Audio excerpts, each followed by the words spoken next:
Sound. Hello, good evening everyone. Welcome to Scordemy IS. So আজি আৰম্ভ কৰিবলৈ গৈ আছো আমি এটা ইম্পৰ্টেন্ট সিৰিজ যত আমি আমাৰ Scordemy IS ৰ এডুকেটৰ সকলে এটা নতুন সিৰিজ লঞ্চ কৰিছো যত আমি আপকামিং APSC CC 2026 ৰ কাৰণে আমি সাবজেক্ট ওয়াইজ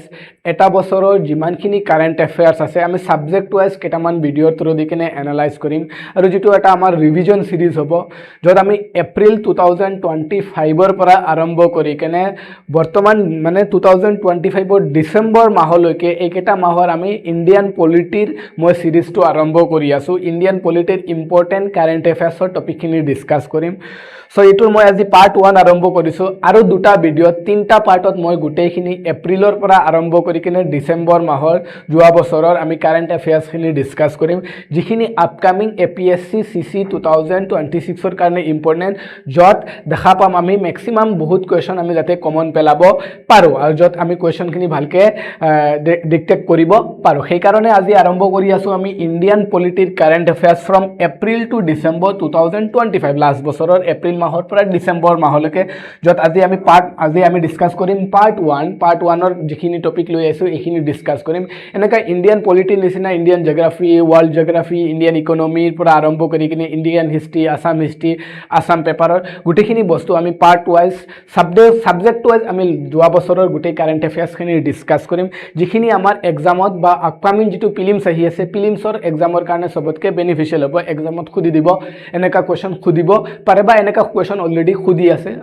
আজি যিখিনি আমি কাৰেন্ট অ্যাফেয়াৰ্স ডিসকাস কৰিম সেই কাৰেন্ট অ্যাফেয়াৰ্সৰ লগত APSC ৰ PYQ খিনিও ডিসকাস কৰিম যে এইবিলাক টপিকৰ ওপৰত অলৰেডি APSC PYQ কোৱেশ্চন খুদিছে সো সময় নষ্ট নকৰাকৈ আৰম্ভ কৰি আছো আজিৰ ক্লাছৰ প্ৰথমটো আমি টপিকটো ডিসকাস কৰিম 50 ইয়াৰ্স অফ নেশনাল ইমাৰ্জেন্সি আমি গম পাও 1975 ত প্ৰথমবাৰৰ কাৰণে নেশনাল ইমাৰ্জেন্সি ডিক্লেয়াৰ কৰিছিল তেতিয়াৰ প্ৰাইম মিনিষ্টাৰ ইন্দিৰা গান্ধী ডাঙৰীয়ানীয়ে সো সেই নেশনাল ইমাৰ্জেন্সি এইবাৰ 50 ইয়াৰ্স কমপ্লিট কৰিছে যেটো ডাৰ্ক পলিটিক্যাল পিৰিয়ড হিচাপে আমাৰ honourable prime minister Narendra Modi ডাঙৰীয়াই ডিক্লেয়াৰ কৰিছিল এটা তেখেতৰ এটা ৰিসেন্ট যোৱা বছৰৰ ৰিসেন্ট এটা ষ্টেটমেন্টত তেখেতে ডিক্লেয়াৰ কৰে সো এটো আমাৰ সিলেবাসত যদি আমাৰ এটো কিহৰ কাৰণে নিউজত আছে 2025 mark the 50 years since the imposition of national emergency declared on June 25 1975 June 25 1975 ত আমি জানো প্ৰথমবাৰ কাৰণে নেশনাল ইমাৰ্জেন্সি ডিক্লেয়াৰ কৰা হয় ইণ্ডিয়াত আৰু সেই নেশনাল ইমাৰ্জেন্সি এবাৰ 50 ইয়াৰ্স কমপ্লিট কৰিছিল যেটো মাৰ্চ 21 1977 লৈকে কন্টিনিউ হৈছে প্ৰায় 2 বছৰীয়া এটা কি আছিল নেশনাল ইমাৰ্জেন্সি সো আজিৰ ক্লাছত আমি ডিসকাস কৰিম about national emergency কি হয় so about emergency in India source suspension of fundamental rights যে emergency টাইমত যে ফান্ডামেন্টাল রাইট খিনি যে সাসপেন্ড করা হয় এই বস্তুটো কৰ পৰা বৰোড কৰা হয় বৰোড ফ্ৰম দা ওয়েমাৰ কনস্টিটিউশন অফ জাৰ্মানিৰ কনস্টিটিউশনৰ পৰা এই ফিচাৰ্সটো বৰো কৰা হয় তাৰ পিছত কনস্টিটিউশনাল বেসিস যদি চাও আৰ্টিকেল 352 পৰা আৰম্ভ কৰি কেনে article 360 under part 18 of Indian কনস্টিটিউশনত কিহৰ কথা লিখা আছে ইমাৰ্জেন্সিৰ কথা লিখা আছে আপতকালীন ব্যৱস্থাৰ কথা লিখা আছে নেশনাল ইমাৰ্জেন্সি প্ৰক্লেম 3 টাইম এতিয়ালৈকে নেশনাল ইমাৰ্জেন্সি 3 বাৰ ডিক্লেয়াৰ কৰা হৈছিল এবাৰ 1962 ডিক্লেয়াৰ কৰা হৈছিল due to the Chinese aggression external ওয়াৰৰ কাৰণে 1971 ত পাকিস্তান ওয়াৰৰ কাৰণে এবাৰ নেশনাল ইমাৰ্জেন্সি ডিক্লেয়াৰ কৰা হৈছিল আৰু 1975 যেটো ইন্দিৰা গান্ধী গভৰ্নমেন্টে ডিক্লেয়াৰ কৰিছিল অন জুন 25 1975 ত এটো কিহৰ কাৰণে ইন্টাৰনেল ইমাৰ্জেন্সিৰ কাৰণে বা ইন্টাৰনেল ডিস্টাৰবেন্সৰ কাৰণে এটো ডিক্লেয়াৰ সো আজিলৈকে নেশনাল ইমাৰ্জেন্সি 3 বাৰে ডিক্লেয়াৰ কৰা হৈছে যেটো প্ৰিলিমছত কোৱেশ্চন খুদি দিব পাৰে So আমি টাইপ অফ ইমাৰ্জেন্সি কেই প্ৰকাৰৰ আছে Indian constitution provide 3 type of emergency এটা হৈছে কি ন্যাশনাল ইমাৰ্জেন্সি ৰাষ্ট্ৰীয় আপতকালীন ব্যৱস্থা যেটো আৰ্টিকেল 352 ত লিখা আছে তাৰ মেইন ৰিজন কেটা কি ডিউ টু দা ওয়াৰ অৰ এক্সটাৰ্নাল এগ্ৰেছন যদি বাহিৰা কিবা নন এক্টৰ বা কোনোবা বাহিৰা এক্টৰে যদি আমাৰ ওপৰত ওয়াৰ বা এগ্ৰেছন কৰে তেতিয়া হলে এক্সটাৰ্নাল ইমাৰ্জেন্সি ডিক্লেয়াৰ কৰা হয় আৰু এটা কি হৈছে আৰ্ম ৰেবেলিয়নৰ কাৰণে যদি ইণ্টাৰনেল ইমাৰ্জেঞ্চি ডিক্লেয়াৰ কৰা হয় আৰ্ম ৰেবিলিয়ন মানে ভিতৰত যদি কিবা আমাৰ ইণ্ডিয়া টেৰিটৰীৰ ভিতৰত যদি কিবা ইনসাৰ্জেন্সি বা কিবা ইনসাৰ্জেন্ট গ্ৰুপে যদি আৰ্ম ৰেবিলিয়ন কৰে তেতিয়াহ'লে ইণ্টাৰনেল ইমাৰ্জেঞ্চি ডিক্লেয়াৰ কৰে so national emergency article 352 on the basis of war and aggression and arm rebellion দুটা বেচিছত ডিক্লেয়াৰ কৰা হয় তাৰপিছত আহি যায় কি আৰ্টিকেল 356ত আৰু এটা ইমাৰ্জেঞ্চিৰ কথা ডিক্লেয়াৰ কৰা হয় যাক প্ৰেসিডেন্ট ৰুল বুলি কোৱা হয় বা ইয়াক ষ্টেট ইমাৰ্জেঞ্চি বুলি কোৱা হয় ষ্টেট ইমাৰ্জেঞ্চি বুলি কোৱা হয় অৰ প্ৰেসিডেন্ট ৰুল বুলি কোৱা হয় so breakdown of constitutional machinery যদি ষ্টেটে কোনো এখন ষ্টেট গভৰ্নমেণ্টে যদি কনষ্টিটিউচনেল মেচিনাৰীটো যদি ব্ৰেক কৰে তেতিয়াহ'লে তাতে প্ৰেসিডেন্ট ৰুল ডিক্লেয়াৰ কৰা হয় আৰু failure to comply with union direction আৰু সেই ষ্টেট গভৰ্নমেণ্টে যদি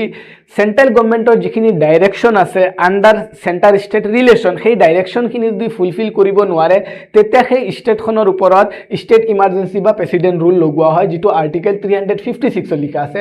তাৰপিছত 3 নম্বৰ যিটো ইমাৰ্জেঞ্চিৰ কথা আমাৰ ইণ্ডিয়ান কনষ্টিটিউশ্যনত আছে সেইটো হৈছে ফাইনেন্সিয়েল ইমাৰ্জেঞ্চি যিটো আৰ্টিকেল 360 লিখা আছে So threat to the financial stability or credit of India or any part of territory. যদি আমার ইন্ডিয়ান টেরিটরি যিকোনো এটা পার্টত যদি ফাইনেন্সিয়াল ইনস্টেবিলিটিয়ে দেখা দিয়ে বা ফাইনেন্সিয়াল বার্ডেনে দেখা দিয়ে ফাইনেন্সিয়াল থ্রেট আহে তেতিয়াহ'লে ইণ্ডিয়াৰ ওপৰত এটা ইমাৰ্জেঞ্চি লগোৱা যাক ফাইনেন্সিয়েল ইমাৰ্জেঞ্চি বুলি কোৱা হয় আজিলৈকে আমাৰ ইণ্ডিয়াত ফাইনেন্সিয়েল ইমাৰ্জেঞ্চি লগোৱা হোৱা নাই এতিয়ালৈকে লগোৱা অহা নাই কিন্তু এবাৰ লগোৱাৰ কথা আছিল যেতিয়া 1991ত আমি যেতিয়া বেলেন্স অফ পেমেন্ট ক্ৰাইচিছ দেখা পাইছিলোঁ ইকনমিক ক্ৰাইচিছ আছিল সেই টাইমত লগোৱাৰ কথা আছিল কিন্তু লগোৱা হোৱা নাই সো আমাৰ ইণ্ডিয়াৰ কনষ্টিটিউশ্যনে ভাৰতৰ সংবিধানখনে তিনি ধৰণৰ ইমাৰ্জেঞ্চিৰ কথা কয় এটা হৈছে নেশ্যনেল ইমাৰ্জেঞ্চি 352 প্ৰেসিডেন্ট ৰুল 356 আৰু ফাইনেন্সিয়েল ইমাৰ্জেঞ্চি 360 এই তিনিটা ধৰণৰ ইমাৰ্জেঞ্চিৰ কথা কয় কিন্তু আজিৰ নিউজত আছে নেশ্যনেল ইমাৰ্জেঞ্চি আজিৰ নিউজত আছে কিয়ৰ কাৰণে নেশ্যনেল ইমাৰ্জেঞ্চিয়ে 50 ইয়াৰ্ছ কমপ্লিট কৰিছে 1975 যিটো নেশ্যনেল ইমাৰ্জেঞ্চি সেই নেশ্যনেল ইমাৰ্জেঞ্চিয়ে 50 ইয়াৰ্ছ কমপ্লিট কৰিছে 2025ত সেই কাৰণে নেশ্যনেল ইমাৰ্জেঞ্চিৰ ওপৰত এইবাৰৰ প্ৰিলিমছত কোৱেশ্যন সোধাৰ বহুত চান্সেছ এটা আছে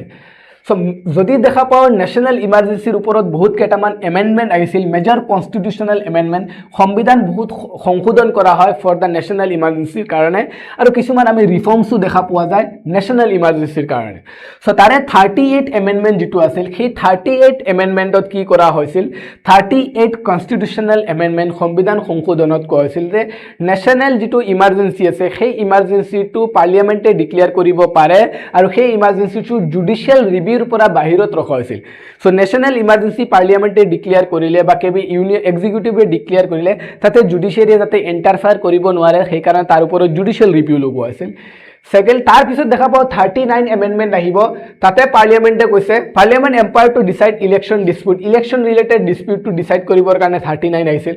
42nd এমেন্ডমেন্টত আৰু এটা বস্তু ডিসকাস কৰা হয় জুডিশিয়াল ৰিভিউ যেটো আছে সেই জুডিশিয়াল ৰিভিউটো ইমাৰ্জেন্সিত যাতে লগাব নোৱাৰে সেইটো এক্সটেন্ড কৰা হয় তাৰ পিছত আহি যায় কি এটা কমিশন আহে 1977ত যাক শাহ কমিশন বুলি কোৱা হয় আৰু সেই শাহ কমিশনে বেসিক্যালি অলপ বস্তুখিনি ৰিকমেন্ড কৰে যে ন্যাশনাল ইমাৰ্জেন্সি থ্ৰু দি কেনেকুৱা পাৰ্লিয়ামেন্ট আৰু এক্সিকিউটিভে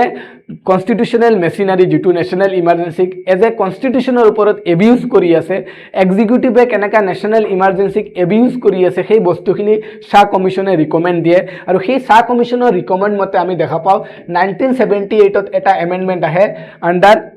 মুৰাৰজী দেশাই গভৰ্নমেণ্ট গমছা সো সেই আছিল কি 44 কনস্টিটিউশনাল এমেন্ডমেন্ট আৰু সেই 44 কনস্টিটিউশনাল এমেন্ডমেন্টে কি কৰিছিল আমাৰ ন্যাশনাল ইমাৰ্জেন্সিৰ কাৰণে আগত কি আছিল ইন্টাৰনেল ডিস্টাৰবেন্স যেটো ওয়াৰ্ড আছিল সেই ইন্টাৰনেল ডিস্টাৰবেন্স ওয়াৰ্ডটোৰ কোনো এটা ডেফিনেশন নাছিল এটা ভেগ ডেফিনেশন আছিল সেই কাৰণে ইন্দিৰা গান্ধীয়ে সেই ইন্টাৰনেশনাল ডিস্টাৰবেন্সৰ ওপৰতে বেস কৰি কেনে 1975ত ন্যাশনাল ইমাৰ্জেন্সিটো ডিক্লেয়াৰ কৰিছিল আৰু সেই ন্যাশনাল ইমাৰ্জেন্সিটো বেসিক্যালি শাহ কমিশনে এবিউজ বুলি কৈছে যে এটুক এক্সট্ৰা অৰ্ডিনাৰী পাৱাৰ ইউজ কৰিছে আৰ্বিট্ৰাৰী পাৱাৰ ইন্দিৰা গান্ধী ইউজ কৰিছিল বুলি সেই শাহ কমিশনে ৰিকমেন্ড কৰিছিল সেই কাৰণে 44 কনস্টিটিউশনাল এমেন্ডমেন্ট এক্টত আমি দেখা পাও আমাৰ গভৰ্নমেণ্টে কি কৰিছিল এই যেটো যে ইন্টাৰনেল ডিস্টাৰবেন্স যেটো ওয়াৰ্ড আছিল এই ওয়াৰ্ডটো চেঞ্জ কৰি কেনে তাতে আৰ্ম ৰিবেলিয়ন সোমাই দিয়ে যাতে ইন্টাৰনেল ডিস্টাৰবেন্স ওয়াৰ্ডটো এটা ভেগ ডেফিনেশন আছিল কোনো এটা প্ৰপাৰ ডেফিনেশন নাছিল সেই কাৰণে তাক ৰিপ্লেস কৰি কেনে ইয়াতে এটা নতুন ওয়াৰ্ড সোমাই দিয়া হয় আৰ্ম ৰিবেলিয়ন সোমাই দিয়া হয় বুজি পাইছা বস্তুটো আই হোপ সকলোৱে বুজি পাইছা সো 44 কনস্টিটিউশনাল এমেন্ডমেন্টৰ ওপৰত আৰু অলপ আমি ডিসকাস কৰি আছো For emergency, Union Cabinet to communicate to the President in writing. So, national emergency declare koribar karone Union Cabinet under the leadership of Prime Minister kak communicate koribo lagibo, President of communicate koribo lagibo in written form of communicate koribo lagibo. Mandatory parliamentary law approval within a month by special majority for emergency proclamation. Emergency proclamation koribor karone by national emergency declare koribor karone পাৰ্লিয়ামেন্টৰ পৰা এক মাহৰ ভিতৰত এটা approval ল'ব লাগিব within 1 month এটা approval ল'ব লাগিব পাৰ্লিয়ামেন্টৰ পৰা দুইটা হাউস লোকসভা আৰু ৰাজ্যসভাৰ পৰা এপ্ৰুভেল ল'ব লাগিব যত কেনেকা মেজৰিটি লাগিব স্পেশাল মেজৰিটিৰ দৰকাৰ restricted the scope of article 359 that is article 20 and 21 remain enforceable during emergency so ইয়াতে আৰ্টিকল 359 ৰ যেটো স্কোপ আছিল এটো ৰেষ্ট্ৰিক্ট কৰা হয় আৰ্টিকল 359 ত বেসিক্যালি কিহৰ কথা লিখা হৈছিল suspension of fundamental right during national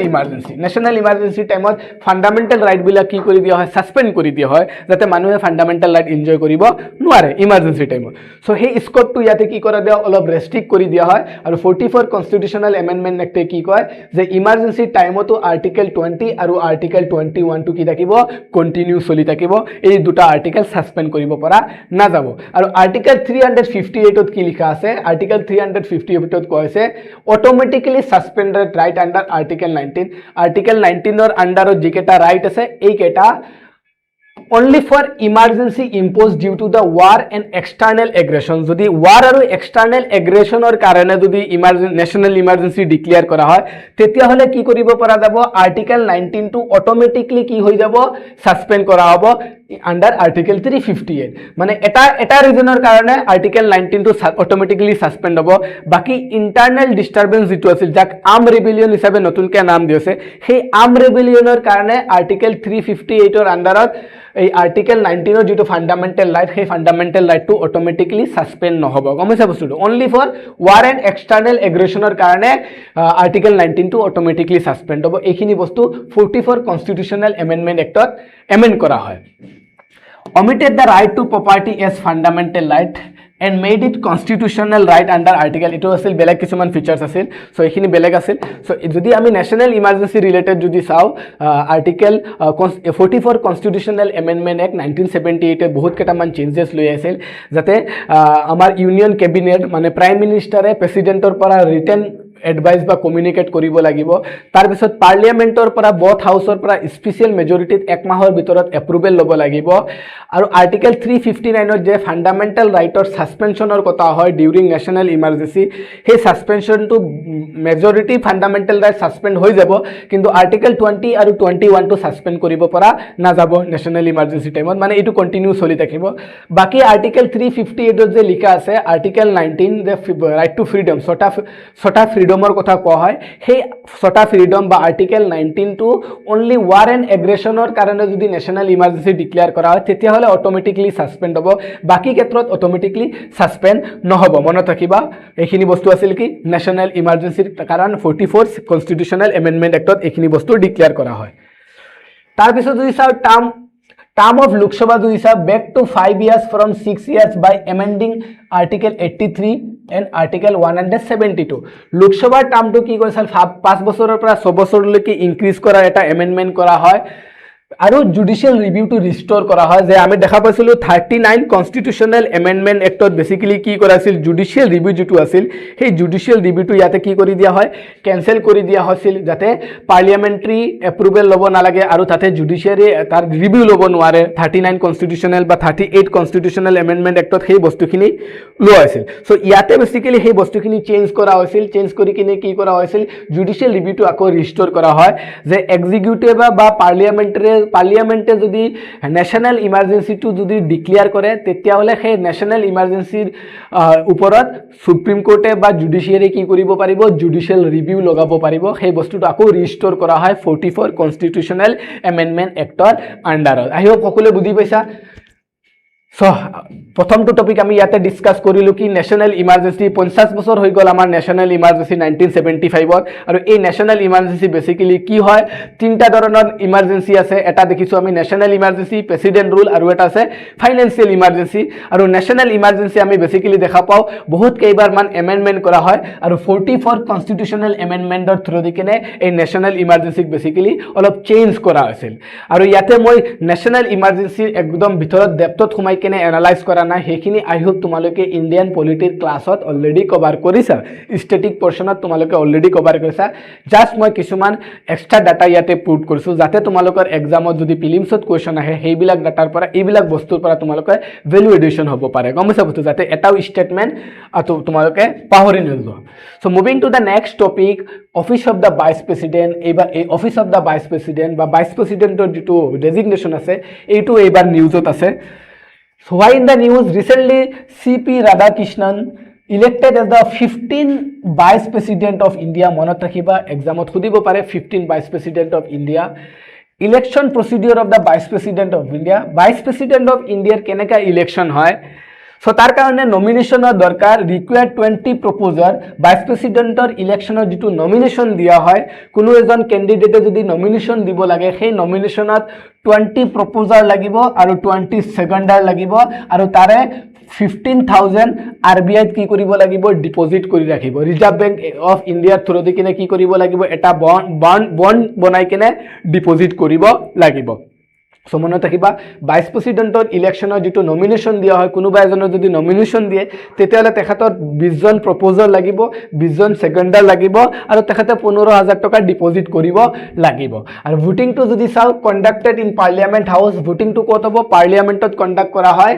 using special election commission of India supplied pen first preference vote is compulsory মানে প্রিফারেন্স ভোট সিস্টেমত ইলেকশন কমিশন অফ ইন্ডিয়ায় ভাইস প্ৰেসিডেন্টৰ ইলেকশনটো কন্ডাক্ট কৰে সো মনত ৰাখিবা ভাইস প্ৰেসিডেন্টৰ ইলেকশনটো কোনে কন্ডাক্ট কৰে ইলেকশন কমিশন অফ ইন্ডিয়ায় পাৰ্লিয়ামেন্ট হাউসতে কন্ডাক্ট কৰে আৰু এটো কোনে সুপাৰভাইজ কৰে ইলেকশন কমিশন অফ ইন্ডিয়ায় ভাইস প্ৰেসিডেন্টৰ ইলেকশনটো সুপাৰভাইজ কৰিবৰ কাৰণে এজন ৰিটাৰ্নিং অফিচাৰ এপইন্ট কৰে আৰু তেখেত কোন হ'ব লাগিব সেক্ৰেটাৰী জেনাৰেল অফ ৰাজ্যসভাৰ এজন সেক্ৰেটাৰী জেনাৰেল ৰিটাৰ্নিং অফিচাৰ হিচাপে এপইন্ট কৰে কোনে এপইন্ট কৰিব election commission of India appoint কৰে to supervise the election of vice president আৰু এজন অবজাৰভাৰো এপইন্ট কৰে গুটেখিনি বস্তু অবজাৰ্ভ বা সুপাৰভাইজ কৰিবৰ কাৰণে এখিনি কোনে এপইন্ট কৰে election commission of India appoint কৰে to conduct a free fair election for vice president in parliament house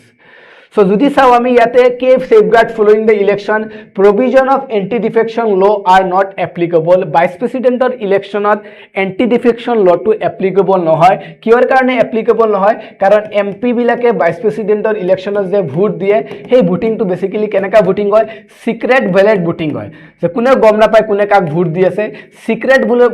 ballot voting হোৱাৰ কাৰণে তাতে এন্টি ডিফেকশন লটো এপ্লিকেবল নহয় ফৰ এক্সাম্পল কংগ্ৰেছৰ এমপি এজনে বিজেপি সাপোৰ্টেড ক্যান্ডিডেট এজনক কি দিব পাৰে ভোট দি দিব পাৰে কিয়ৰ কেনেকা ভোট দিব পাৰে কাৰণ তাতে সেক্ৰেট ভোটিং ব্যালট ভোটিং হয় আৰু সেক্ৰেট ব্যালট ভোটিং হোৱাৰ কাৰণে কোনেও গম নাপায় নিজৰ পাৰ্টিৰ মানুহে গম নাপায় যে তাৰে কোনোবা এজন মেম্বাৰে বেলেগ ক্যান্ডিডেটক দি দিলে নেকি সো তাতে এন্টি ডিফেকশন লটো এপ্লিকেবল নহয় আই হোপ সকলো বুজি পাইছা violation of secrecy or use of unauthorized pen invalid the vote যদি তুমি যদি তাতে যেটো ভ্যালেট সিস্টেমত ভোট করা হয় তাতে যদি তুমি আনঅথরাইজ পেন ইউজ করা বা তাতে ভায়োলেশন তোমার যেটো সিক্রেট ভ্যালেট সিস্টেমটো যদি তুমি ভায়োলেট করা তেতিয়াহলে তোমাৰ ভোটটো কি হৈ যাব ক্যান্সেল হৈ যাব আৰু তাতে ভোট কোনে দিয়ে অনলি এমপি বিলাকে ভোট দিয়ে লোকসভা আৰু ৰাজ্যসভাৰ নমিনেটেড আৰু ইলেক্টেড এমপি বিলাকে ভোট দিয়ে এমএলএ বিলাকে ভোট দিব নোৱাৰে bribery or undue influence in ground of for election challenge under the presidential and vice presidential act 1952 এই অ্যাক্টৰ আন্ডাৰত এই অ্যাক্টৰ নাম কি bribery or undue influence is ground for election challenge under president and vice president election act এই অ্যাক্টৰ আন্ডাৰত basically কি কৰা হয় গোটেই বস্তুখিনি ডিটাৰমাইন কৰা হয় যে কোনোবাই ভায়োলেশন কৰি আছে নেকি প্ৰেসিডেন্ট বা ভাইস প্ৰেসিডেন্ট ইলেকশন এইটো অ্যাক্টৰ আন্ডাৰত কন্ডাক্ট কৰা হয় আৰু ইলেকশনটো কোনে কন্ডাক্ট কৰে election commission of India conduct কৰে তাৰ কাৰণে ইলেকশন কমিশন অফ ইন্ডিয়া পাৰ্লিয়ামেন্টত এজন ৰিটাৰ্নিং অফিচাৰ আৰু এজন অবজাৰভাৰ এপইন্ট কৰে আৰু তাতে ভোট ভোট কোনে দিয়ে আমাৰ এমপি সকলে লোকসভা আৰু ৰাজ্যসভাৰ বথ ইলেক্টেড আৰু বথ নমিনেটেড এমপি বিলাকে তাতে ভোট দিয়ে আৰু ভোটটো কেনেকা হয় বেলট পেপাৰ সিস্টেমত ইনডাইৰেক্ট ইলেকশন হয় আৰু সিক্ৰেট বেলট সিস্টেমত ভোটিং হয় সেইকাৰণে তাতে কি নাথাকে এন্টি ডিফেকশন লটো তাতে এপ্লিকেবল নহয় সো এতিয়া আমি সিস্টেমটো চাও আমি 39 amendment to the constitution remove the authority of supreme court to adjudicate petition regarding the election of president and vice president, prime minister and speaker of Lok Sabha. Instead, a body constituted by parliament would be vested with power to resolve such election dispute. So, monot rakhiba আগত কি আছিল আমি দেখা পাও আগত এটা system আছিল president vice president prime minister বা আদার যিখিনি যে পার্লিয়ামেন্ট লোকসভার স্পিকার এইখিনির ইলেকশনের কারণে ইলেক্ট কৰিবৰ কাৰণে 39 কনস্টিটিউশনাল এমেন্ডমেন্ট এক্টৰ আন্ডাৰত এমেন্ডমেন্ট এক্টৰ আগত আমি প্ৰসিডিউৰ বহুত দেখা পাইছিলো সেইটাৰ টাইমত এইবিলাক ইলেকশন প্ৰেসিডেন্ট ভাইস প্ৰেসিডেন্টৰ ইলেকশনত যদি কিবা ডিসপিউট আহে বা কিবা কাজিয়া আহে তেতিয়ালে সেই বস্তুখিনি কোনে ৰিজলভ কৰিছিল সুপ্ৰিম কোৰ্টে ৰিজলভ কৰিছিল কিন্তু 39 কনস্টিটিউশনাল এমেন্ডমেন্ট এক্টে সুপ্ৰিম কোৰ্টৰ এই পাৱাৰটো ইয়াতে কি কৰি দিয়ে ৰিমুভ কৰি দিয়ে আৰু সেই পাৱাৰটো কাক দি দিয়ে পাৰ্লিয়ামেন্টৰ এটা কমিটি বনায় আৰু পাৰ্লিয়ামেন্টৰ সেই কমিটিৰ ওপৰত সেই পাৱাৰটো দি দিয়ে আৰু পাৰ্লিয়ামেন্টৰ সেই ইনকুৱাৰী কমিটি টু বেসিক্যালি এই প্ৰসেসটো ইনকোয়াৰি কৰিব পাৰে গম পাইছা সো বৰ্তমানে এনেকা চলি আছে constitutional provision related to the vice president of India vice প্ৰেসিডেন্টৰ আমি যদি কনস্টিটিউশনাল পজিশন চাও তেখেত কি আছিল second highest constitutional office in India first কোন হয় প্রেসিডেন্ট হয় আৰু আমাৰ ইন্ডিয়াৰ সেকেন্ড হাইয়েস্ট কনস্টিটিউশনাল পজিশনটো কি হয় ভাইস প্ৰেসিডেন্ট মনত ৰাখিবা Vice President is the second highest constitutional post in India. Constitution does not specify who perform Vice President duties when office fall vacant. Vice President or office যদি vacant থাকে তেতিয়া কোনে acting Vice President হিসাবে কাম কৰিব সেই বস্তুটো কনস্টিটিউশনত mention নাই তাৰ পিছত আমি দেখা তাৰ উপৰি আমি দেখা পাও প্ৰেসিডেন্টৰ অফিস যেতিয়া ভ্যাকেন্ট হয় তেতিয়া ভাইস প্ৰেসিডেন্টে অ্যাক্টিং প্ৰেসিডেন্ট হিসাবে কাম কৰিব পাৰে কিন্তু ভাইস প্ৰেসিডেন্টৰ অফিস ভ্যাকেন্ট হলে কোনে অ্যাক্টিং ভাইস প্ৰেসিডেন্ট হিসাবে কাম কৰিব সেই বস্তুটো কতো ৰেফাৰ কৰা নাই বুজিছা বস্তুটো সো ইয়াতে চাম আমি কি আর্টিকেল বিলাক চাও আর্টিকেল 63 কি লিখা আছে আর্টিকেল 63 লিখা আছে office of the vice president Article 64 কি লিখা আছে vice president can act as a ex officio chairman of council of state রাজ্যসভার চেয়ারম্যান হিসাবে বা রাজ্যসভার প্রিসাইডিং অফিসার হিসাবে কাম কৰিব পাৰে কোনে কৰে ভাইস প্ৰেসিডেন্ট সো মনত ৰাখিবা আমাৰ ৰাজ্যসভাৰ চেয়ারম্যান কোন হয় ভাইস প্রেসিডেন্টে হয় vice president acts as a ex officio chairman of Rajya Sabha but vice president is not a member of Rajya Sabha রাজ্যসভার মেম্বার নহয় বাট তেখেত রাজ্যসভার কি হয় প্রিসাইডিং অফিসার হয় সেই কারণে তেখেত কি চেয়ারম্যান হয় এটো আর্টিকেল 64 লিখা আছে আর্টিকেল 65 কি লিখা আছে act as a president to discharge his function during casual vacancy in office during the absence of president যেটা প্ৰেসিডেন্টৰ অফিসটো এবসেন্ট থাকে বা ভ্যাকেন্ট থাকে সেইটো টাইমত আৰ্টিকেল 65 আন্ডাৰত আমাৰ ভাইস প্ৰেসিডেন্টে অ্যাক্টিং প্ৰেসিডেন্ট হিসাবে কাম কৰিব পাৰে বুজি পাইছা তাৰপিছত যদি চাও আৰ্টিকেল 66 ভাইস প্ৰেসিডেন্টৰ ইলেকশনৰ কথা লিখা আছে elected by the member of an electoral college which is consist of member of the both house of parliament Lok Sabha আৰু ৰাজ্যসভা দুইটা হাউসৰ মেম্বাৰে ভোট দিয়ে both elected and nominated member মানে লোকসভা আৰু ৰাজ্যসভা এমপি সকলে আমাৰ ভাইস প্ৰেসিডেন্টৰ ইলেকশনত ভোট দিয়ে both elected memberও ভোট দিব পাৰে প্লাস nominated memberে ভোট দিব পাৰে যদি আমি প্ৰেসিডেন্টৰ ইলেকশনৰ কথা ডিসকাস কৰো প্ৰেসিডেন্টৰ ইলেকশনত nominated member বিলাকে ভোট দিব নোৱাৰে কিন্তু ভাইস প্ৰেসিডেন্টৰ ইলেকশনত both elected আৰু nominated member of the house of parliament মানে লোকসভা আৰু ৰাজ্যসভাৰ এমপি বিলাকে ভোট দিব পাৰে আৰু এটা বস্তু ইয়াতে ফ্যাক্টস ক্লিয়াৰ কৰি দি আছো ভাইস প্ৰেসিডেন্টৰ ইলেকশনত আমাৰ এমএলএ সকলে ভোট দিব নোৱাৰে গম পাইছা লেজিসলেটিভ যিখিনি আছে আমাৰ ষ্টেট লেজিসলেটিভ এসেম্বলিৰ এমএলএ বিলাকে ভোট দিব নোৱাৰে কিন্তু প্ৰেসিডেন্টৰ ইলেকশনত এমএলএ বিলাকে ভোট দিব পাৰে কিন্তু ভাইস প্ৰেসিডেন্টৰ দিব নোৱাৰে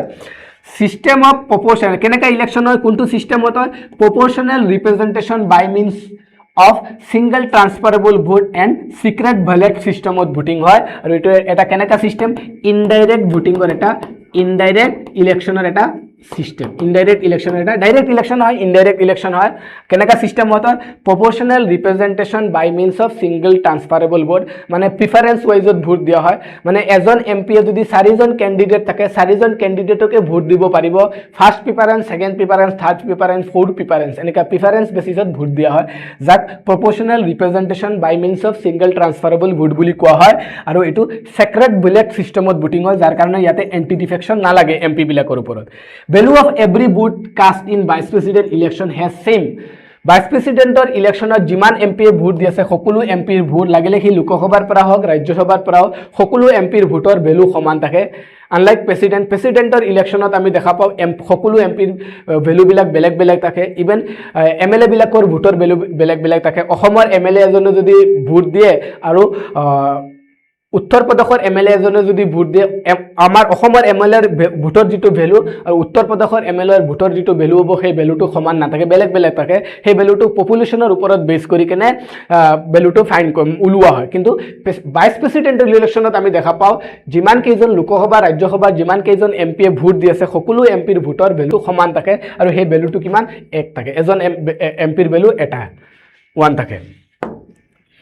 তাৰপিছত আৰ্টিকেল 66ত কি লিখা আছে কোৱালিফিকেশনৰ কথা লিখা আছে ভাইস প্ৰেসিডেন্ট হবৰ কাৰণে কি কোৱালিফিকেশন লাগে সিটিজেনছ হ'ব লাগিব ইণ্ডিয়াৰ 35 ইয়াৰ্স বয়স হ'ব লাগিব মিনিমাম 35 ইয়াৰ্স হ'ব লাগিব he is qualified for the election as a member of council of state ৰাজ্যসভাৰ এমপি হবৰ কাৰণে যিমানখিনি কোৱালিফিকেশন লাগে সেইখিনি কোৱালিফিকেশন লাগিব must not hold any office of profit চৰকাৰী হওক বা চৰকাৰৰ শেয়াৰত থকা কিবা যিখিনি অফিচ আছে সেই অফিচ বিলাকৰ লগত তেখেতে কোনো এংগেজমেন্ট হ'ব নালাগিব অফিচত প্ৰফিটত তেখেতৰ কোনো শেয়াৰ থাকিব নালাগিব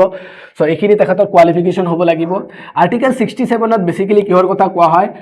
হোল্ড টাৰ্মৰ কথা কোৱা কিমান বছৰ টাৰ্ম থাকিব তেখেতৰ so hold office for a term of 5 years 5 বছৰৰ কাৰণে কাৰ্যকাল থাকিব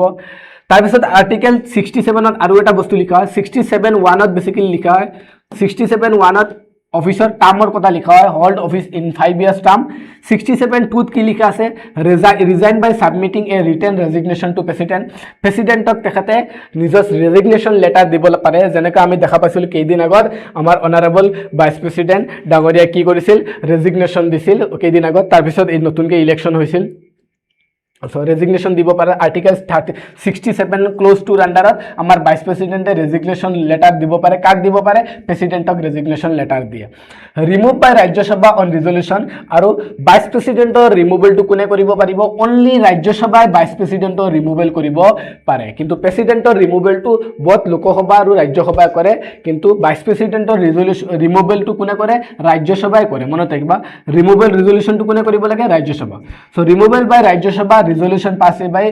a majority of total member and approved by Lokasabha last Lokasabha tate approval দিব লাগে continuance of office আছে তাতে in office until a successor assume the charge even after the term expire নতুন vice president আহালৈকে তেতিয়া তেখেতে office continue কৰিব লাগে যেতিয়ালৈকে নতুন ভাইস প্ৰেসিডেন্ট আহি কিনে অফিসত বহা নাই তেতিয়ালৈকে সেই পুৰণা ভাইস প্ৰেসিডেন্টে নিজৰ অফিসটো কন্টিনিউ কৰিব পাৰে সো আৰ্টিকেল 67ত বেসিক বহুত ইম্পৰ্টেন্ট হয় ইয়াতে বেসিক্যালি কিহৰ কথা কৈছে তেখেতৰ কাৰ্যকাল কিমান থাকিব ভাইস প্ৰেসিডেন্টৰ 5 বছৰ থাকিব আৰু ভাইস প্ৰেসিডেন্টে ৰেজিগনেশ্যন লেটাৰ কাক দিব পাৰিব প্ৰেসিডেন্টক ৰেজিগনেশ্যন লেটাৰ দিব পাৰিব আৰু ভাইস প্ৰেসিডেন্টৰ ৰিমুভেল ৰিজল্যুশনটো কোনে আৰম্ভ কৰে অনলি ৰাজ্যসভাই মনত ৰাখিব অনলি ৰাজ্যসভাই ভাইস প্ৰেসিডেন্টৰ ৰিমুভেল ৰিজল্যুশনটো আৰম্ভ কৰিব পাৰিব আৰু লাষ্টত লোকসভাৰ সেই ৰিজল্যুশনটো কি কৰিব লাগিব এপ্ৰুভ কৰিব লাগিব আৰু নতুন এজন ভাইস প্ৰেসিডেন্ট ইলেক্ট হোৱালৈকে যেতিয়ালৈকে সেই নতুন ভাইস প্ৰেসিডেন্ট অফিসত নাহে তেতিয়ালৈকে পুৰণা ভাইস প্ৰেসিডেন্টে নিজৰ অফিসটো কন্টিনিউ কৰি ৰাখিব পাৰে আৰ্টিকেল 368ত কি লিখা আছে an election to fill a vacancy in the office of vice president occurring because of his death resignation removal shall be had as soon as possible jiman din kom dinor bitorot ki koribo lage vice president or officer vacancy to ki koribo lage vacancy to hack koribo lage notun vice president appoint koribo lage hetu article 68 ot likha ase I hope সকলোৱে vice president or gutei constitutional provision khini buji paisa vice president or constitutional provision khini I hope সকলোৱে buji paisa hal ADRE এক্সামত ইয়াৰ পৰা question আহিব ADRE এক্সামত ইয়াৰ পৰা question আহিব কাৰণ এইবিলাক ADRE তো question আহে ভাইস প্ৰেসিডেন্ট এই যে মই আৰ্টিকেল কেটা যে পঢ়াইছো এই আৰ্টিকেল কেটা ডাইৰেক্ট এডিআৰইত আহিব যে ভাইস প্ৰেসিডেন্টৰ কাৰ্যকাল কিমান বছৰ কোনটো আৰ্টিকেলত লিখাইছে ভাইস প্ৰেসিডেন্টৰ ৰিমুভেলৰ কথা কোনটো আৰ্টিকেলত লিখাইছে ভাইস প্ৰেসিডেন্টে যে ৰেজিগনেশ্যন লেটাৰ দিব পাৰে কাক দিব পাৰে কোনটো আৰ্টিকেলত লিখাছে এই গোটেই বস্তুখিনি কাৰ্যকাল হওক এইবিলাক অফিস অফ প্ৰফিট এই বস্তুখিনি এইখিনি ফ্যাক্টস হয় এই কনস্টিটিউশনাল প্ৰভিজনখিনি আমাৰ এডিআৰই এক্সামত আহিব পাৰে গমছা বস্তু আৰু পলিটি আমাৰ APSC এক্সামতো ইয়াৰ পৰা কনসেপচুৱেল বেসিছত স্টেটমেন্ট ধুনিয়াকে উঠাই দিব অলৰেডি উঠাই দিব নহয় অলৰেডি উঠাই দিছে যদি APSC CC 2022 যদি কোৱেশ্চন এটা চাও 2022 APSC CC এটা কোয়েশ্চন আছিল, which of the following qualification are necessary for the office of vice president of India as per Indian constitution? ভাৰতৰ সংবিধানৰ মতে ভাইস প্ৰেসিডেন্টৰ অফিচৰ কাৰণে কি কি কোয়ালিফিকেশন লাগিব? সো প্ৰথমটো কি আছিল? the person must be a citizen of India. yes correct, অলপ আগতে পঢ়িছো আমি। the person must be a member of the Rajya Sabha. 3 number কি দি আছে? the person must be above 35 years of, yes minimum বয়স কিমান হ'ব লাগে? 35 বছৰ হ'ব লাগে। but second statement to কি লিখা আছে? the person must be a member of Rajya Sabha. Rajya Sabha member হ'ব লাগে নেকি? নালাগে, মই স্টার্ট হতে কৈছো যে আমাৰ ভাইস প্ৰেসিডেন্ট যোনজন আমাৰ উপসভাপতি, যোনজন ভাইস প্ৰেসিডেন্ট আছে উপৰাষ্ট্ৰপতি, সেই উপৰাষ্ট্ৰপতি বা ভাইস প্ৰেসিডেন্ট জন তেখেতে ৰাজ্যসভাৰ এক্স অফিচৰ চেয়াৰম্যান হিচাপে বা প্ৰিসাইডিং অফিচাৰ হিচাপে তেখেতে কাম কৰে, চেয়াৰম্যান হিচাপে তেখেতে কাম কৰে ৰাজ্যসভাৰ, বাট তেখেত ৰাজ্যসভাৰ মেম্বাৰ নহয়। মনত ৰাখিবা, আমাৰ ভাইস প্ৰেসিডেন্ট ৰাজ্যসভাৰ মেম্বাৰ নহয়। Vice president is not a member of Rajya Sabha, but he act as a ex officio chairman of Rajya Sabha. ৰাজ্যসভাৰ এক্স অফিচৰ চেয়াৰম্যান হিচাপে কাম কৰিব পাৰে, বাট ৰাজ্যসভাৰ তেখেত কি নহয়? মেম্বাৰ নহয়। গতিকে সেকেন্ড স্টেটমেন্টটো কি হৈ যাব? ইনকাৰেক্ট হৈ যাব। কিমান ধুনীয়া, কাৰণ এই স্টেটমেন্টটো মই ষ্টাৰ্ট টপিকটো আৰম্ভ কৰোঁতে মই কৈছিলো যে ৰাজ্যসভাৰ তেখেতে প্ৰিসাইডিং অফিচাৰ চেয়াৰম্যান হিচাপে কাম কৰে, কিন্তু তেখেত ৰাজ্যসভাৰ মেম্বাৰ নহয়। মই আৰম্ভ হওঁতে কৈছিলো। সো ইমান ধুনীয়াকৈ এটা কনচেপচুৱেল স্টেটমেন্ট উঠাইছে, এইটো ইনকাৰেক্ট। বাকি 1 and 2 কাৰেক্ট, 1 and 3 কাৰেক্ট, আৰু ইয়াতে আমাৰ পৰা কাৰেক্ট বিচাৰিছে 1 and 3 ক'ত আছে? অপশন বি, 2 মাৰ্ক পাই গলা। +2 মানে APSC তোমাৰ কোয়ালিফিকেশনৰ ফালে গৈ আছে, প্ৰিলিমছ পাস কৰি দিবা এনেকা। So moving to the next topic, speaker of Lok Sabha, যৰ পৰা কোৱেশ্চন আহে, প্ৰত্যেক বছৰ প্ৰিলিমছত কোৱেশ্চন আহে। মনত ৰাখিবা, স্পিকাৰ অফ লোকসভা। সো বৰ্তমান স্পিকাৰ কোন হয়? আমি জানো ওম বিৰলা হয়। Why in the news? Lok Sabha Speaker has nominated a member of parliament as a appointed member presided over the house of proceeding. মানে তেখেতে আমাৰ লোকসভাৰ প্ৰিসাইডিং অফিচাৰ কোন হয়? বৰ্তমান স্পিকাৰ কোন হয়? ওম বিৰলা। ওম বিৰলা ডাঙৰীয়া নতুনকৈ তেখেতে কিছুমান মানে পেনেল এটা এপইণ্ট কৰিছিল। পেনেল মানে কি? Presiding officer of the panel এটা এপইণ্ট কৰিছিল, যাতে সেই পেনেলটো কি কৰিব? যেতিয়া স্পিকাৰ হাউচত নাথাকে তেতিয়া সেই পেনেলটোৰ যিকোনো এজন মেম্বাৰে হাউচখন প্ৰিসাইড কৰিব পাৰিব। তাৰে ভিতৰত আমাৰ অসমৰ পৰা এজন সাংসদকো এপইণ্ট কৰা হৈছিল। তেখেত আমাৰ ধৰক মংগলদৈ কনষ্টিটুৱেঞ্চিত তেখেত সাংসদৰ MP হয় দিলীপ শইকীয়া ডাঙৰীয়া। চ' দিলীপ শইকীয়া ডাঙৰীয়া সেই পেনেলৰ ভিতৰতেই আছে। More in news, যদি চাওঁ section 9 in rule of procedure and conduct of business in Lok Sabha, লোকসভাৰ যিটো যে procedure and conduct of business আছে, যিটো আৰ্টিকেল 118 আণ্ডাৰত মেনশ্যন কৰা হয়, তাতে লিখা আছে at start of session or as needed, speaker nominate up to 10 MP as a panel of chairperson. As a panel of chairperson, যেতিয়া স্পিকাৰ আৰু ডেপুটি স্পিকাৰ ভেকেন্সিত থাকিব বা স্পিকাৰ আৰু ডেপুটি স্পিকাৰ মানে হাউচত যেতিয়া প্ৰেজেন্ট নাথাকিব,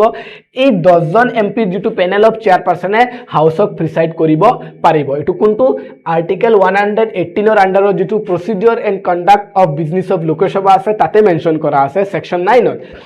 Any of them may preside over house in absence of a speaker and deputy speaker. বুজি পাইছা না বস্তুটো? ইয়াৰ পৰা কোৱেশ্চন আহিব কোৱেশ্চন আহিব নহয়, আহিছে। About office of speaker, office of speaker বিষয়ে আমাৰ কনস্টিটিউশনত কি কি লিখা আছে? আৰ্টিকেল 93 লিখা আছে, Lok Sabha chooses two office member as a speaker and deputy speaker by simple majority. লোকসভাৰ যিমান নতুন MP আহে, সেই নতুন MP বিলাকে সিম্পল মেজৰিটিৰ থ্ৰু দি কেনে নিজৰ কি কৰিব পাৰে? হাউচৰ লোকসভাৰ স্পিকাৰ এজন আৰু এজন ডেপুটি স্পিকাৰ কি কৰিব পাৰে? ইলেক্ট কৰিব পাৰে। and voting on a date fixed by president. আৰু স্পিকাৰ আৰু ডেপুটি স্পিকাৰৰ যে ভোটিং হ'ব, কেনেকা ভোটিং হয়? সিম্পল মেজৰিটিত ভোটিং হয়, লোকসভাতে ভোটিং হয়, আৰু তাৰ ডেটটো কোনে ফিক্স কৰে? আমাৰ অনাৰেবল প্ৰেসিডেন্ট ডাঙৰীয়াই বা ডাঙৰীয়ানীয়ে ফিক্স কৰে স্পিকাৰ আৰু ডেপুটি স্পিকাৰৰ ইলেকশ্যন। আৰু ইলেকশ্যনটো কোনে ভোট দিয়ে? লোকসভাৰ MP সকলে ভোট দিয়ে। সিম্পল মেজৰিটিত এই ভোটিংটো কৰা হয়। বুজি পাইছা? পজিশনটো দিছা presiding officer, head and representative of Lok Sabha. Presiding officer or position to kenaka থাকে? তেখেত স্পিকাৰৰ position to kenaka থাকে? তেখেত head of the Lok Sabha suppose supreme হয় তেখেত। Term of office does not vacate office until immediately before the first meeting of Lok Sabha and after dissolution. মনত ৰাখিবা লোকসভা যেতিয়া dissolved হয় প্ৰত্যেক 5 বছৰৰ পিছে পিছে আমি দেখা পাওঁ ইন জেনাৰেলি প্ৰত্যেক 5 বছৰৰ পিছে পিছে লোকসভা ডিজলভ হয় আৰু লোকসভা ডিজলভ হোৱাৰ লগে লগে ইয়াতে ফ্ৰেছ লোকসভাৰ এটা ইলেকশ্যন হয় সো এই ইলেকশ্যনৰ টাইমটো ফৰ এক্সাম্পল 2 মাহ ইলেকশ্যনৰ কাৰণে এমচিচিৰ পৰা আৰম্ভ কৰি কিনে 2 মাহ ইলেকশ্যনৰ কাৰণে ইয়াতে লোকসভা বেকেন্ট থাকে লোকসভাত কোনো মেম্বাৰ নাথাকে সো এই 2 মাহ ভেকেন্সি টাইমত যোনজন ইয়াতে স্পিকাৰ হৈ আছিল সেই স্পিকাৰজনে এই 2 মাহ কন্টিনিউ কৰিব পাৰে নতুনকৈ লোকসভা এটা আৰম্ভ হোৱাৰ আগলৈকে এই ভেকেন্সি পিৰিয়ডত তেখেতে নিজৰ হাউসটো কন্টিনিউ কৰিব ৰাখে সো ইয়াতে লিখা আছে does not vacate office until immediately before the first meeting of Lok Sabha নতুন লোকসভাত যেতিয়া ফার্স্ট মিটিং নহয় তেতিয়ালৈকে সেই স্পিকাৰজনে পুৰণা স্পিকাৰজনে হাউসটো কন্টিনিউ কৰিব পাৰে এজ লাইক ভাইস প্ৰেসিডেন্টৰ নিচিনা এলিজিবল ফৰ ৰি ইলেকশ্যন এজন স্পিকাৰে আকৌ এবাৰ নতুন টাৰ্মৰ কাৰণে আকৌ ইলেকশ্যনৰ কাৰণে এলিজিবল হয় যেনেকৈ আমাৰ বৰ্তমানৰ স্পিকাৰ ওম বিৰলা যোৱাবাৰৰ লোকসভাতো তেখেত স্পিকাৰ আছিল এইবাৰো তেখেত কি হৈ আছে স্পিকাৰ হৈ আছে ৰিমুভেল যদি চাও আৰ্টিকেল 94 ৰ আন্ডাৰত স্পিকাৰৰ ৰিমুভেলৰ কথা কোৱা হয় যেটো অলৰেডি কাৰেন্ট এফেয়াৰ্সত আছে মনত ৰাখিবা আমাৰ অপজিশন পাৰ্টি বিলাকে India led opposition party under the leader of LP Rahul Gandhi সিহঁতে আমাৰ স্পিকাৰ ওম বিৰলাৰ এগেইনষ্টৰ ৰিমুভেলৰ কাৰণে এটা ৰিজলিউশন স্টাৰ্ট কৰিছিল যেটো ৰিজলিউশন বৰ্তমান লোকসভাই ৰিজেক্ট কৰিছে বৰ্তমান লোকসভাই সেই ৰিজলিউশনটো পাস কৰা নাই মনত ৰাখিবা সো সেই ৰিজলিউশনটো যদি পাস কৰা নাই ৰিজলিউশনটো বৰ্তমান মানে ৰিজেক্ট কৰাইছিল সো ইয়াতে প্ৰসেসটো লিখা আছে যে লোকসভাৰ স্পিকাৰ এজনক ৰিমুভেল কেনেকা কৰা হয় আৰ্টিকেল 94 ৰ আন্ডাৰত লোকসভাৰ স্পিকাৰ এজনক ৰিমুভ কৰা হয় প্লাস ডেপুটি স্পিকাৰকো ৰিমুভ কৰা হয় বাই ৰিজলিউশন passed by resolution passed by a majority of all the member of the house jiman member ase সকলো memberor লৈ কেনে এটা resolution pass কৰিব লাগিব majority provided a minimum 14 days notice has been given to before moving a such resolution আৰু সেই resolution to house ত আৰম্ভ কৰাৰ আগতে house ত এটা notice দিব লাগিব লোকসভাৰ স্পিকাৰক এটা কি দিব লাগিব notice দিব লাগে আৰু সেই notice মতে কি হ'ব resolution to আৰম্ভ হ'ব 14 দিনৰ আগত স্পিকাৰক notice দিব লাগিব যে আপোনাৰ এগেইনষ্টত আমি ৰিমুভেল ৰিজলিউশন আৰম্ভ কৰিছো আপুনি বহুত বেয়া বেয়া কাম কৰিলে আমাক সাপোৰ্ট কৰা না আমাৰ লগত বায়াসনেস কৰে আপুনি বায়াসনেস কৰি আছে সেই কাৰণে আপোনাৰ এগেইনষ্টত আমি ৰিমুভেল ৰিজলিউশনটো আৰম্ভ কৰিছো আৰু সেই ৰিমুভেল ৰিজলিউশনটো ক'ত আৰম্ভ হয় অনলি লোকসভাত আৰম্ভ হয় কাৰণ স্পিকাৰ কোৰ হয় লোকসভাৰে হয় আৰু এই ৰিজলিউশনটোৰ কাৰণে মিনিমাম অতি কম দিনে 14 দিনৰ এটা নোটিস দিব লাগে কাক দিব লাগে স্পিকাৰক দিব লাগে when resolution for speaker removal is under consideration he cannot preside at sitting of the house যেতিয়া লোকসভাৰ স্পিকাৰৰ ৰিমুভেল ৰিজলিউশনটো আৰম্ভ হৈ যায় তেতিয়া সেই ৰিজলিউশন আৰম্ভ হোৱাৰ সময়ত স্পিকাৰজনে হাউসক প্ৰিসাইড কৰিব নোৱাৰিব আকৌ মানে তেখেত হাউসক এজ এ প্ৰিসাইডিং অফিচাৰ হিচাপে বহিব নোৱাৰিব বেলেগ কাৰোবাক বা ডেপুটি স্পিকাৰ হক বা বেলেগ পেনেল অফ চেয়াৰপাৰসনক তেখেতে এপইন্ট কৰিব বাট নিজে তাতে প্ৰিসাইডিং অফিচাৰ হিচাপে প্ৰিসাইড কৰিব নোৱাৰিব তেখেতে এজ এ নৰ্মেল এমপি হিচাপে হাউসত বহিব পাৰিব তো হি মে বি প্ৰেজেন্ট থাকিব পাৰিব নৰ্মেল এমপি হিচাপে তলত বহিব পাৰিব বাট প্ৰিসাইডিং অফিচাৰ হিচাপে বহিব নোৱাৰে কাৰণ তেখেতৰ ৰিমুভেল ৰিজলিউশনটো স্টাৰ্ট হৈ গল however he can speak and take part in the proceeding of the house such as at a time of vote in the first instance through not in case of equality of vote in generally আমি দেখা পাও যেতিয়া লোকসভাত কিবা এটা বিল আৰম্ভ হয় বিল এটা আৰম্ভ হোৱাৰ লগে লগে ফৰ এক্সাম্পল বিলটোৰ সাপোৰ্টত যদি 100 জন এমপিয়ে ভোট দিয়ে বিলটোৰ অপোজিট যদি 100 জন এমপিয়ে ভোট দিয়ে সো এই তেনেকুৱা কন্ডিশনত বেসিক্যালি কি হৈ যায় টাই কন্ডিশন আমি দেখা পাও আৰু সেই টাই কন্ডিশনত আমি দেখা পাও লোকসভাৰ যোনজন স্পিকাৰ থাকে সেই স্পিকাৰজনে লাষ্টত ভোট দিয়ে সেইটো কি বুলি কোৱা হয় কাস্টিং ভোট বুলি কোৱা হয় কিন্তু লোকসভাৰ স্পিকাৰ হজনৰ যেতিয়া ৰিমুভেল ৰিজলিউশনটো হাউসত আৰম্ভ হয় তেতিয়া স্পিকাৰজনে কাস্টিং ভোট দিব নোৱাৰে তেতিয়া কি হ'ব লাগিব স্পিকাৰজনে নৰ্মেল এজন এমপি হিচাপে তেখেতে ফাৰ্স্ট ইনস্টেন্সৰে ভোট দিব লাগিব এজন এমপি যেতিয়া প্ৰথমে ভোট দিয়ে তেনেকা তেখেতে ফাৰ্স্টতে ভোট দিব পাৰিব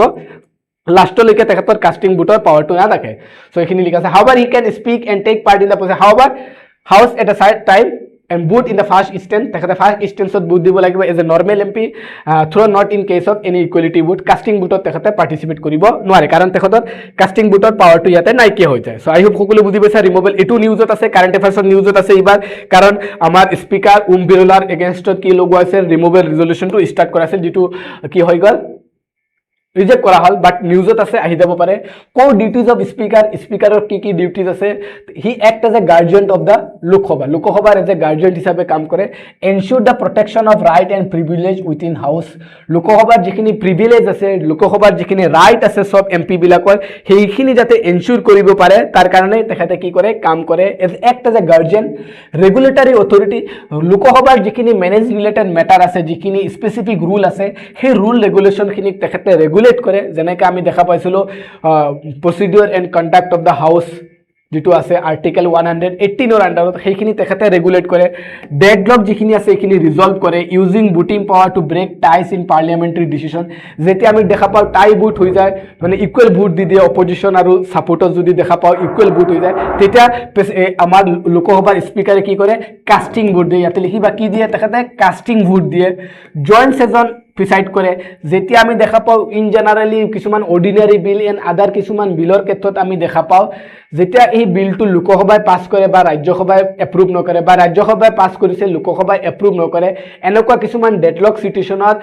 প্ৰেচিডেণ্টে কি কৰে, জইণ্ট চিটিং চামন কৰে। আৰু সেই জইণ্ট চিটিঙত প্ৰিচাইডিং অফিচাৰ কোন থাকে, লোকসভাৰ স্পীকাৰ থাকে। এইটো লোকসভাৰ স্পীকাৰৰ এটা স্পেচিয়েল পাৱাৰ হয় যে তেখেতে জইণ্ট চিটিঙক কি কৰিব পাৰে, প্ৰিচাইড। জইণ্ট চিটিং মানে ৰাজ্যসভা আৰু লোকসভা একেলগে যেতিয়া বহি কেনে কিবা এটা ডেডলক মেটাৰত প্ৰিচাইড ডিচিশ্যন কৰে, সেইটো মিটিঙত লোকসভাৰ স্পীকাৰে কি কৰে, প্ৰিচাইড কৰে। Money bill authority under article 110 clause 4, article 110ত আমি দেখা পাওঁ কিহৰ কথা লিখা আছে, money bill, special matter related the finance, tax, এইবিলাকৰ কাৰণে। চ' মানি বিল, কোনো এটা বিল মানি বিল হয় নে নহয়, সেই বিলটো ফাইনেন্সিয়েল বিল হয় নে মানি বিল হয়। চ' মানি বিল এটা বস্তু এটা ডিচাইড কৰাৰ ফাইনেল অথৰিটিটো কাৰ ওচৰত থাকে, আমাৰ স্পীকাৰৰ ওচৰত থাকে। এইটো আমাৰ লোকসভাৰ স্পীকাৰৰ আৰু এটা স্পেচিয়েল পাৱাৰ হয়, যিটো ৰাজ্যসভাৰ চেয়াৰমেনৰ ওচৰত এই পাৱাৰটো নাথাকে। আয়ো বুজি পাইছা সকলোৱে বুজি পাইছা? বুজি পালে পাইছোঁ বুলি ক'বা, বুজি পাইছা পাইছোঁ বুলি ক'বা। অলপ ইণ্টাৰেক্ট কৰিবা ক্লাছত, তেতিয়া অলপ ইণ্টাৰেষ্টিং হ'ব ক্লাছবিলাক, কাৰণ ক্লাছটো দীঘলীয়া চলিব অলপ। চ' মানি বিল আমি দেখা পাইছোঁ বেচিকেলি কি, মানি বিলৰ স্পেচিয়েল পাৱাৰটো কাৰ ওচৰত থাকে, আমাৰ লোকসভাৰ স্পীকাৰৰ ওচৰত থাকে। এবাউট ডেপুটি স্পীকাৰ, ডেপুটি স্পীকাৰৰ বিষয়ে অলপ চাওঁ, বেকগ্ৰাউণ্ড যদি চাওঁ, deputy speaker office emerge in 1921, deputy স্পীকাৰৰ অফিচটো 1921ত আৰম্ভ হয়, ব্ৰিটিছ টাইমতে আৰম্ভ কৰা হয়, ইন চেণ্ট্ৰেল লেজিছলেটিভ এছেম্বলি। আৰু সেইটো কোনটো এক্টৰ আণ্ডাৰত আৰম্ভ কৰা হয়, গভৰ্ণমেণ্ট অফ ইণ্ডিয়া এক্ট 1919ৰ আণ্ডাৰত অফিচ অফ ডেপুটি স্পীকাৰ আৰম্ভ কৰা হয় ইন চেণ্ট্ৰেল লেজিছলেটিভ এছেম্বলি। আৰু সচিদানন্দ সিনহা আছিল প্ৰথমগৰাকী deputy speaker. M.A. Iyengar became first elected deputy speaker in post independence. 1950 আমি দেখা পাওঁ ফাৰ্ষ্ট ইলেকশ্যন হৈছিল, আৰু সেই ফাৰ্ষ্ট ইলেকশ্যনৰ প্ৰথমগৰাকী স্পীকাৰ কোন আছিল, M.B. মাবলাংকাৰ আছিল। M.B. মাবলাংকাৰ প্ৰথমগৰাকী স্পীকাৰ আছিল, আৰু প্ৰথমগৰাকী ডেপুটি স্পীকাৰ কোন আছিল, M.A. Iyengar in post independence. After independence প্ৰথমগৰাকী M.A. Iyengar আছিল, আৰু বিফৰ ইণ্ডিপেণ্ডেঞ্চ ফাৰ্ষ্ট কোন আছিল, সচিদানন্দ সিনহা আছিল। আফটাৰ ইণ্ডিপেণ্ডেঞ্চ কোন আছিল, M.A. Iyengar, আৰু আফটাৰ ইণ্ডিপেণ্ডেঞ্চ প্ৰথমগৰাকী স্পীকাৰ কোন আছিল, মাবলাংকাৰ আছিল। ইলেকশ্যন যদি দেখা পাওঁ, ডেপুটি স্পীকাৰৰ ইলেকশ্যন কেনেকুৱা হয়, as per long standing convention post of deputy speaker has been offered to the opposition পাৰ্টিক দিয়া হয়। অপজিশ্যন পাৰ্টিক ডেপুটি স্পীকাৰৰ পজিশ্যনটো দিয়া হয়। কিন্তু বৰ্তমান আমি যদি দেখা পাওঁ, বৰ্তমানৰ যিটো লোকসভা আছে, এই লোকসভাত more than 240 অপজিশ্যন ইণ্ডিয়া এলায়েন্সৰ কি আছে, MP আছে। তথাপিও বৰ্তমান লোকসভাৰ ডেপুটি স্পীকাৰৰ পজিশ্যনটো নাই, কোনো ডেপুটি স্পীকাৰ নাই, কমপ্লিট বায়াছনেছ কিবা এটা দেখা পাই আছোঁ আমি, অপজিশ্যনৰ পৰা কোনো ডেপুটি স্পীকাৰ নাই। As per rule of procedure and conduct of business in Lok Sabha under article 118, deputy speaker election shall be held on such date as speaker may fix. So' মনত ৰাখিবা, ডেপুটি স্পীকাৰৰ ইলেকশ্যনৰ ডেটটো কোনে ফিক্স কৰে, লোকসভাৰ স্পীকাৰে ফিক্স কৰে, আৰু স্পীকাৰৰ ইলেকশ্যনৰ ডেটটো কোনে ফিক্স কৰে, প্ৰেচিডেণ্টে ফিক্স কৰে। মনত ৰাখিবা, স্পীকাৰৰ ইলেকশ্যনৰ ডেটটো কোনে ফিক্স কৰে, প্ৰেচিডেণ্টে ফিক্স কৰে, আৰু ডেপুটি স্পীকাৰৰ ইলেকশ্যনৰ ডেটটো কোনে ফিক্স কৰে, স্পীকাৰে ফিক্স কৰে, according to the rule of procedure and conduct of business under article 118, এইটোৰ আণ্ডাৰত কৰা হয়। ৰেজিগনেশ্যন এণ্ড ৰিমুভেল, আৰ্টিকেল 94ত লিখা আছে এইখিনি বস্তু, deal with the vacation, resignation and removal. So' removal by resolution pass by majority of all then member of the house. যেনেকৈ আমি দেখা পাওঁ স্পীকাৰৰ যেনেকৈ হয়, চিমিলাৰলি ডেপুটি স্পীকাৰৰ ৰিমুভেলটো ছেইম প্ৰচেছত কৰা হয়। কিন্তু বৰ্তমান ডেপুটি স্পীকাৰ কোনো নাই। Speaker may resign by submitting a resignation to deputy speaker, vice versa. Speaker যদি resignation দিয়ে, so speaker resignation letter to কাক দিব লাগিব, deputy speaker, আৰু deputy speaker যদি resignation দিয়ে এটো কাক দিব লাগিব, speaker এজনে আনজনক resignation letter to দিয়ে। আই সকলোৱে বুজি পাইছা deputy speaker কি হয়। Duties যদি দেখা পাও, as per article 95, deputy speaker perform duties of speaker in case of vacancy absence.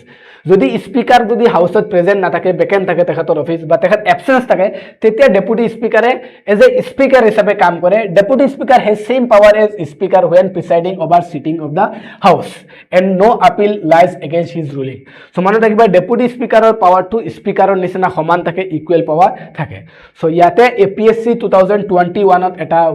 এটা একদম ধুনীয়া এটা কোৱেশ্চন খুদি দিছিল, ইমান ইজি এটা কোৱেশ্চন খুদি দিছিল যে who are the first speaker of Lok Sabha of the Indian parliament. প্ৰথমগৰাকী ইণ্ডিয়ান পাৰ্লিয়ামেণ্টত প্ৰথমগৰাকী স্পিকাৰ কোন আছিল? GB মাবলাংকাৰ আছিল প্ৰথমগৰাকী স্পিকাৰ। ইণ্ডিয়ান পাৰ্লিয়ামেণ্ট মানে ইণ্ডিয়ান পাৰ্লিয়ামেণ্ট বুলি কোৱাৰ লগে লগে মনত ৰাখিবা এইটো পোষ্ট ইণ্ডিপেণ্ডেন্সৰ কথা কৈছে। তাৰ আগত কি আছিল? চেন্ট্ৰেল লেজিসলেটিভ এছেম্বলি, যিটো আছিল কি ব্ৰিটিছ পাৰ্লিয়ামেণ্টৰ আণ্ডাৰত আছিল, বুজি পাইছা? সো ইণ্ডিয়ান পাৰ্লিয়ামেণ্ট বুলি কোৱাৰ লগে লগে পোষ্ট ইণ্ডিপেণ্ডেন্স, আৰু প্ৰথমগৰাকী কোন আছিল speaker? GB মাবলাংকাৰ was the first speaker of the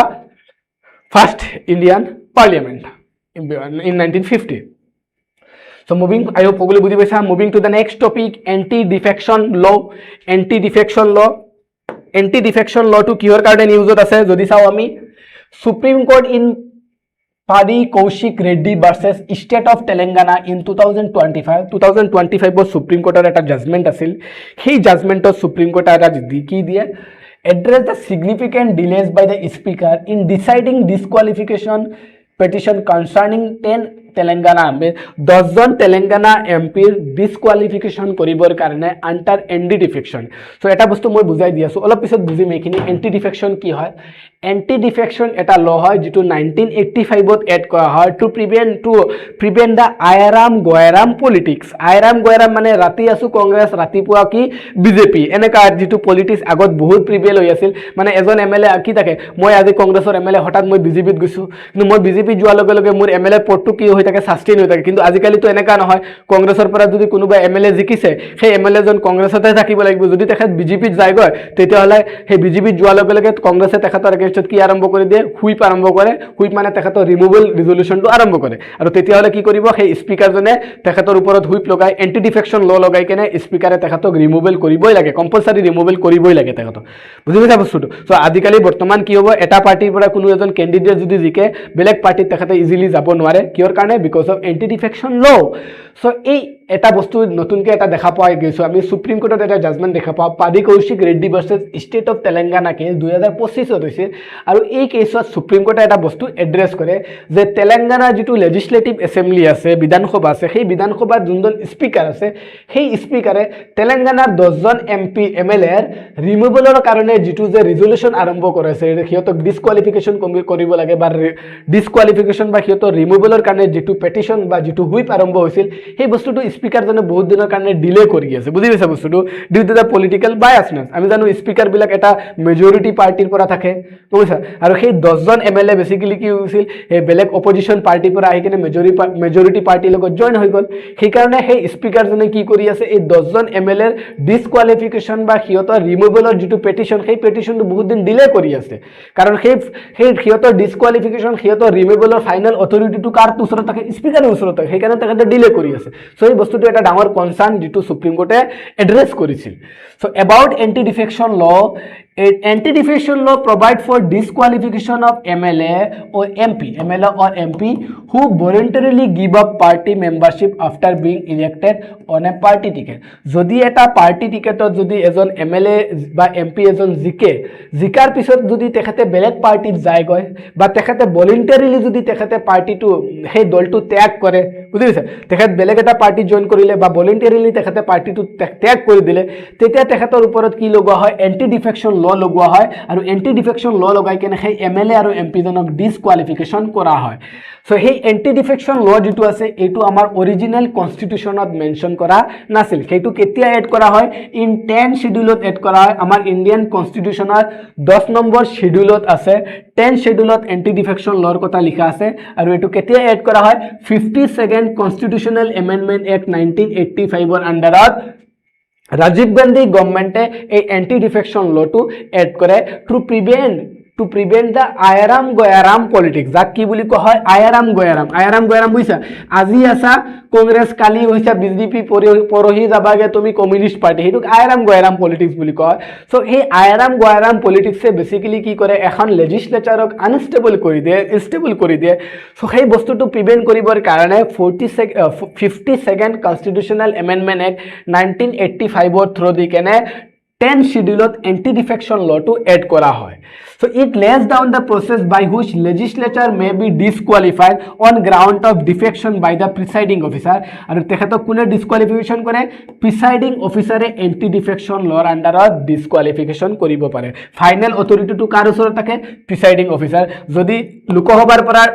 ডিসকুৱালিফিকেশন কৰিব লাগে তেতিয়াহ'লে সেই ফাইনেল অথৰিটিটো কাৰ থাকে, লোকসভাৰ স্পিকাৰৰ ওচৰত থাকে। যদি ৰাজ্যসভাৰ পৰা যদি ডিসকুৱালিফিকেশন কৰিব লাগে তেতিয়া ফাইনেল অথৰিটিটো কাৰ থাকে, ৰাজ্যসভাৰ চেয়াৰমেনৰ ওচৰত সেই ফাইনেল অথৰিটি থাকে, যোনজন আমাৰ ভাইচ প্ৰেসিডেন্ট হয়, বুজি পাইছা।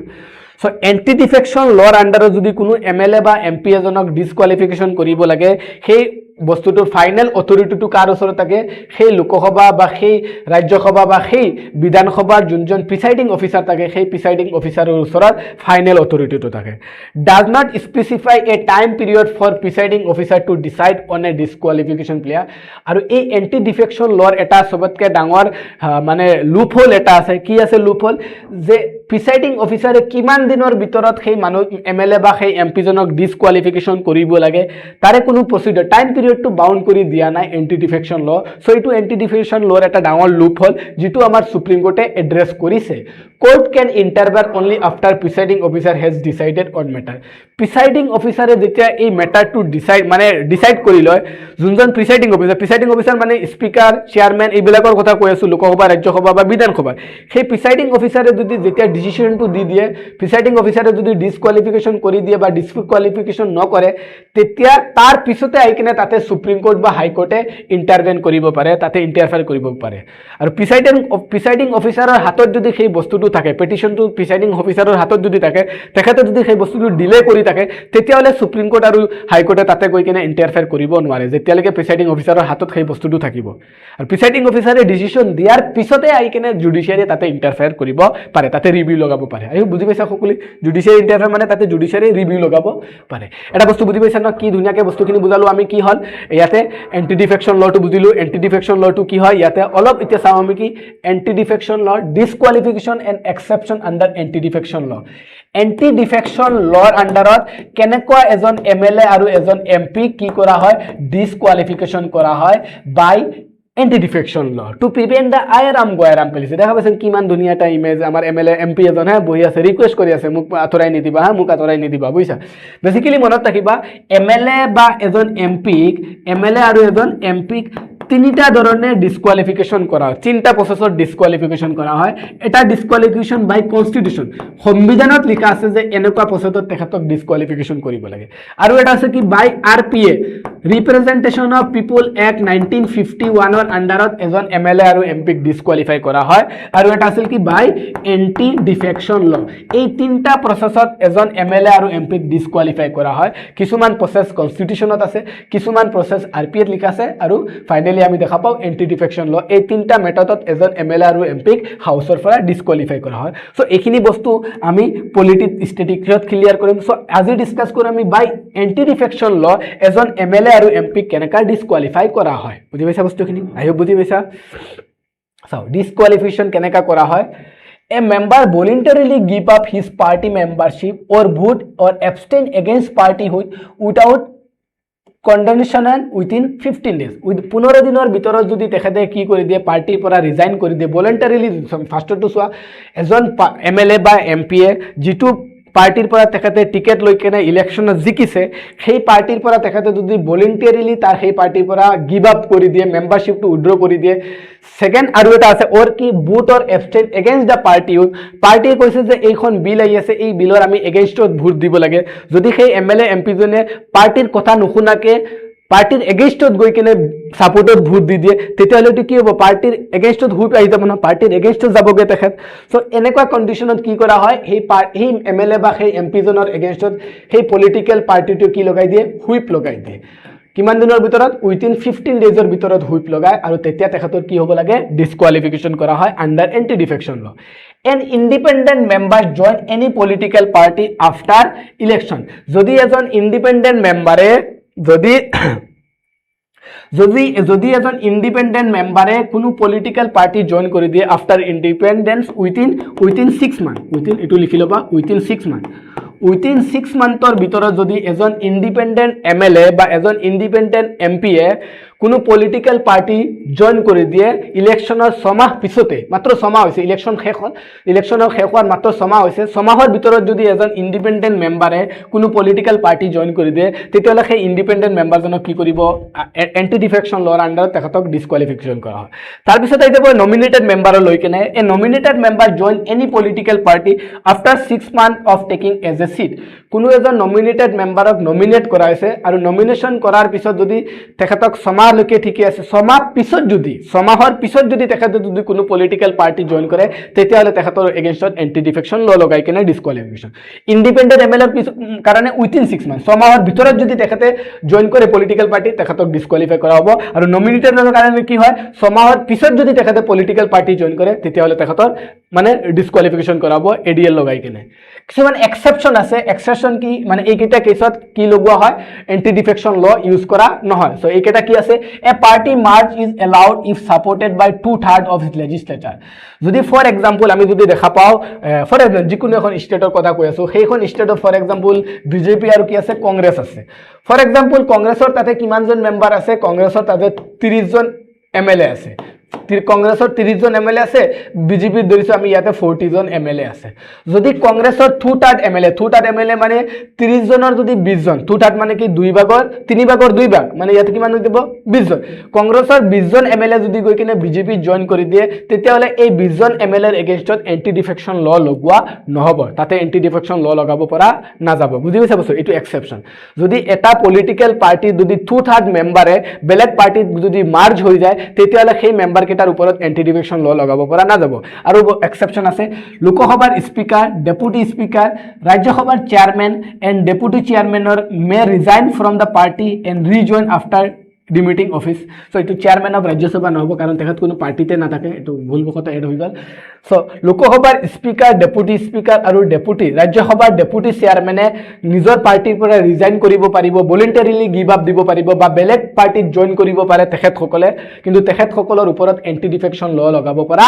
নাযায় বুজি পাইছা বস্তুটো আই হোপ সকলে বুজি পাইছা এন্টি ডিফেকশন লটো কি হয়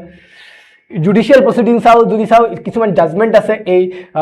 এন্টি ডিফেকশন লৈ কেনে কিহতো হলন কেস যদি দেখা পাও 1992 সুপ্রিম কোর্টে কি কৈছে speaker decision under anti defection law is subject to judicial review so মানে স্পিকাৰে এন্টি ডিফেকশন লৈ কেনে যদি কিবা ডিসিশন দিয়ে সেই এন্টি ডিফেকশনৰ ওপৰত জুডিশিয়াল ৰিভিউ লগাব পাৰিব subject to judicial review Ravi as Nayak versus Union of India 1994 or case, speaker should act as a neutral adjudicator rather than political figure. A2 judgment of Supreme Court কয় কি anti-defection law related যদি কিবা matter আহে so সেই defectionৰ কাৰণে disqualificationৰ কাৰণে speaker জনে as a neutral adjudicator হিচাপে কাম কৰিব লাগে তাতে কোনো political biasness কোড দেখাব না লাগে understood তাৰপিছত আহিব কৰ্ণাটকা এমপি ডিসকুৱালিফিকেশন কেস 2020 এটো এটা সুপ্ৰিম কোৰ্টৰ জাজমেন্ট কৰ্ণাটকাৰ এমপি এমএলএ বিলাকৰ ডিসকুৱালিফিকেশন লৈ কিনে আহিছিল parliament to consider the transferring disqualification power from speaker to a independent tribunal এটো জাজমেন্টত সুপ্ৰিম কোৰ্টে আৰু এটা ডাঙৰ ষ্টেটমেন্ট দি দিয়ে যে পাৰ্লিয়ামেন্টে এই বস্তুটো কনসিডাৰ কৰিব লাগে আৰু পাৰ্লিয়ামেন্টে তাৰ ওপৰত এটা এক্ট বনাব লাগে যাতে ডিসকুৱালিফিকেশন ৰিলেটেড বা এন্টি ডিফেকশনৰ আন্ডাৰত যিখিনি ডিসকুৱালিফিকেশন হয় সেই ডিসকুৱালিফিকেশনৰ পাৱাৰটো স্পিকাৰক নিদি কিনে তাৰ কাৰণে এটা ইন্ডিপেন্ডেন্ট ট্ৰিবিউনেল বনাব লাগে যাতে স্পিকাৰৰ পৰা পাৱাৰটো ট্ৰিবিউনেলৰ ওচৰত যায় কাৰণ স্পিকাৰে সকলো ক্ষেত্ৰত আমি দেখা পাই আছো বায়াসনেস দেখাই আছে বুজি পাইছা Qeshm Medchandra Singh versus Speaker of Manipur Legislative Assembly 2020 case disqualification petition under 10 schedule should be decided within a period of 3 months from date of their filing এই যেটো যে আমি মানে লুপ হোল দেখা পাইছিলো যে এন্টি ডিফেকশন লৰ আন্ডাৰত MLA বা এমপি জনৰ ডিসকুৱালিফিকেশন কিমান দিনৰ ভিতৰত স্পিকাৰ বা অফিচাৰ জন প্ৰিসাইডিং অফিচাৰ জনে ডিসাইড কৰিব তাৰ কোনো প্ৰপাৰ টাইম না থাকে সেই কাৰণে এইটো কেছত সুপ্ৰিম কোৰ্টে কি কৈছে যে ডিসকুৱালিফিকেশনৰ ডিসিশন নোটিফিকেশনটো প্ৰিসাইডিং অফিচাৰে উইথিন 3 মান্থৰ ভিতৰতে দিব লাগিব যাতে তেখেতে ফাৰ্দাৰ ডিলে নকৰে যিটোৰ কাৰণে 2025 এই কেছটো আহিছে সো এতিয়ালৈকে এইবিলাকৰ ওপৰত পাৰ্লিয়ামেন্টে একো ষ্টেপ লোৱা নাই যদি ষ্টেপ লয় আমি আহিম আকৌ কাৰেন্ট এফেয়াৰ্স লৈ কিনে So moving to the next topic, Panchayator upor aise Panchayat Advancement Index itu प्रत्येक बছर दिया है. Ministry of Panchayat Raj introduce Panchayat Advancement Index to assess Gram Panchayat performance. गाँव पंचायतर performance बिलाक assess करिबर कारणे आमार Ministry of Panchayat and Rural Development eta index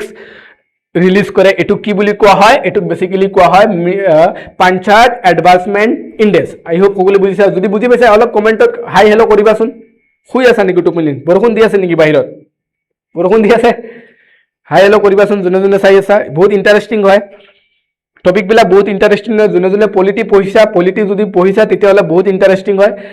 আৰু জনে জনে পঢ়িবা হিয়তৰ কাৰণে ইন্টাৰেস্টিং কাৰণ ইয়াৰ পৰা মই দুটা কোৱেশ্চন প্ৰিলিমছত কমন পেলাম যেদিনা প্ৰিলিমছত এক্সাম হ'ব তাৰ পিছদিনা লৈ আহিম এইটো ক্লাছৰ পৰা যে মই দুটা কোৱেশ্চন ইয়াৰ পৰা কমন পেলাইছো বুলি লৈ আহিম বুজি পাইছা বস্তুটো সো আই হোপ তোমালোকে ভালকে একদম ডেপথত ভালকে বস্তুখিনি বুজি লোৱা যদি প্ৰিলিমছ এপিএসসি দিয়াৰ ইচ্ছা আছে বুজি লোৱা আৰু কোনোবা যদি এডিআৰই দিয়াৰ ইচ্ছা আছে এডিআৰইৰ কাৰণে হেল্পফুল হ'ব কাৰণ ইয়াৰ পৰা বহুত টপিক এডিআৰইটো খুদে কমিছে বস্তু আৰু এটা বস্তু তোমালোকৰ কাৰণে গুড নিউজ দি আছো এডিআৰই জুনে জুনে এক্সাম দিব বিচাৰি আছা এডিআৰই জুনে জুনে এক্সাম দিব বিচাৰি আছা Assam direct recruitment exam for 3rd grade and 4th গ্ৰেডৰ জুনে জুনে এক্সাম দিব বিচাৰি আছা তোমালোকৰ কাৰণে আৰু এটা গুড নিউজটো কি যে তোমালোকৰ এক্সাম বিলাক আই থিংক এপিএসসি প্যাটাৰ্ণত হ'ব অহাবাৰৰ এইবাৰৰ পৰা বুজিছা সো এপিএসসি প্যাটাৰ্ণত হোৱাৰ লগে লগে এপিএসসি ষ্টেণ্ডাৰ্ডত বস্তুখিনি পঢ়িবা সো এটা চাও কি পঞ্চায়ত এডভান্সমেন্ট ইনডেক্স পাই বুলি কোৱা হয় সো এটু কোন মিনিষ্ট্ৰি অফ পঞ্চায়তি ৰাজে ইন্ট্ৰোডিউস কৰিছে panchayat advancement index to assess the gram panchayat performance গাঁও পঞ্চায়তৰ পাৰফৰমেন্স বিলাক এসেস কৰিবৰ কাৰণে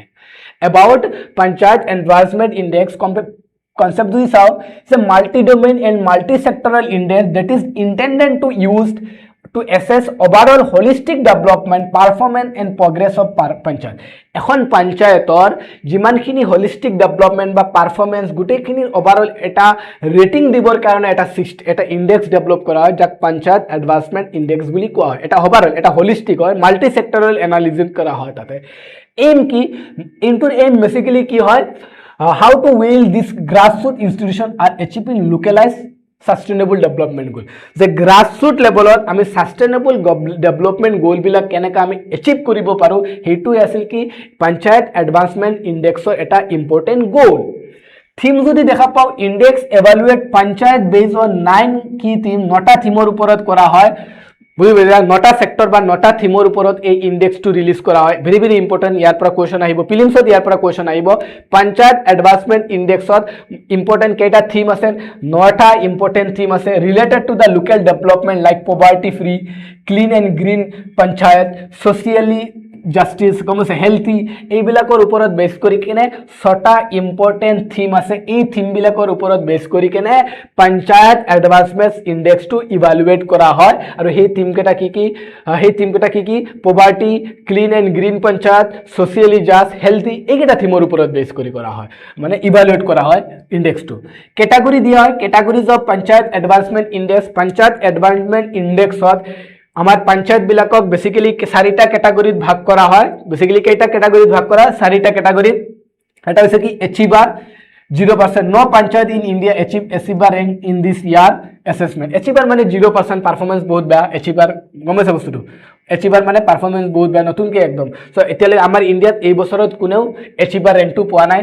এসপাৰেন্ট আমাৰ নিচিনা এসপাৰেন্ট লাৰ্জেস্ট পাৰ্সেন্টেজ অফ পঞ্চায়ত ফল under this category so 61% panchayat আমাৰ ইন্ডিয়া 61% পঞ্চায়ত এসপাৰেন্ট ক্যাটাগৰিৰ ভিতৰত আছে পাৰফৰ্মাৰ যদি চাও আমি a significant portion 36% আমাৰ ইন্ডিয়াৰ পঞ্চায়ত বিলাক পাৰফৰ্মাৰত আছে আৰু ফ্রন্ট রানারত যদি চাও আমি Gujarat top the ranking with the highest number of panchayat in this category so basically মনত ৰাখিবা এচিভার যেটো ক্যাটাগরি এটো লোয়েস্ট ক্যাটাগরি অলপ আগত মই ভুল এটা স্টেটমেন্ট দিছিলো এচিভার যেটো ক্যাটাগরি হ'ব এটো লোয়েস্ট ক্যাটাগরি আৰু সেই লোয়েস্ট ক্যাটাগৰিত আমাৰ ইন্ডিয়াত এখনো পঞ্চায়ত নাই এচিভাৰত এখনো পঞ্চায়ত নাই এসপাৰেন্টত মেজৰিটি আছে 61% পঞ্চায়ত এসপাৰেন্ট ক্যাটাগৰিত আছে পাৰফৰ্মাৰত আছে 36% আৰু ফ্ৰন্ট ৰানাৰত যদি দেখা পাও গুজৰাটে গোটেই ইন্ডিয়াৰ ভিতৰত টপ কৰিছে in highest number of panchayat in this category আৰু আমাৰ অসমৰ ম্যাক্সিমাম পঞ্চায়ত বিলাক কোনটোত আছে এসপাৰেন্ট ক্যাটাগৰিত আছে আৰু কিছুমান আমাৰ অসমৰ পাৰফৰ্মাৰ কেটেগৰীটো আমাৰ অসমৰ পঞ্চায়তবিলাক আছে মনত ৰাখিব এছপাৰেণ্ট আৰু পাৰফৰ্মাৰ কেটেগৰীত আছে আই হোপ বুজি পাইছা panchayat advancement index moving to the next topic model youth gram sabha এইটো এটা পঞ্চায়তৰ এটা কাম হয় ministry of Panchayat Raj in collaboration with Ministry of Education and Ministry of Tribal Affairs launched model youth gram sabha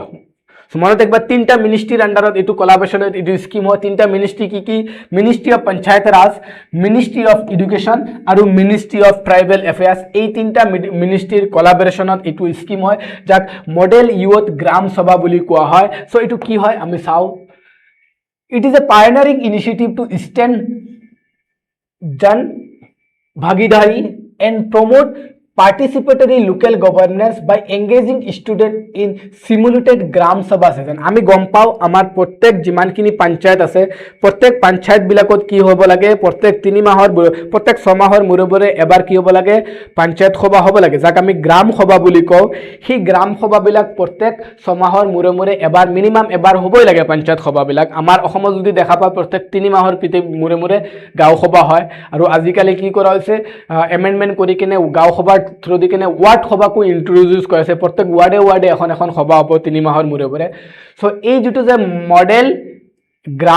model youth gram সভা যেটো যে ইনিশিয়েটিভ এই ইনিশিয়েটিভৰ আন্ডাৰত কি কৰা হৈ আছে যিখিনি গাঁৱত যিখিনি ষ্টুডেন্ট থাকিব ষ্টুডেন্ট বিলাকত গ্ৰাম সভা বিলাকত এংগেজ কৰাৰ এটা ইনিশিয়েটিভ হয় যাৰ থ্ৰুদি কিনে কি কৰা হৈছে জন ভাগিদাৰী প্ৰমোট কৰা হৈ আছে আৰু লোকেল গভৰ্নেন্সত ষ্টুডেন্ট বিলাকক এংগেজ কৰা হৈ আছে it is align with the new education policy 2020 লগত এটো এলাইন কৰা হৈছে will be implemented across Jawahar Navodaya বিদ্যালয় আৰু এই যেটো যে মডেল ইউথ গ্ৰাম সভা যেটো যে ইনিশিয়েটিভ এই ইনিশিয়েটিভটো এনইপি নিউ এডুকেশ্যন পলিচিৰ লগত এলাইন কৰি কেনে জেএনবিত ইন্ট্ৰোডিউস কৰা হ'ব একলব্য মডেল ৰেসিডেন্সিয়েল স্কুল যিবিলাক আছে ষ্টেট গভৰ্নমেন্টৰ যিখিনি স্কুল আছে এইবিলাকত কি কৰা হ'ব মানে ইমপ্লিমেন্ট কৰা হ'ব আৰু ইমপ্লিমেন্ট কৰি কেনে কি কৰা হ'ব তাৰে ষ্টুডেন্ট বিলাকক গাঁও পঞ্চায়তৰ যিখিনি গভৰ্নেন্স আছে গ্ৰাম সভা বিলাকৰ লগত এংগেজ কৰা হ'ব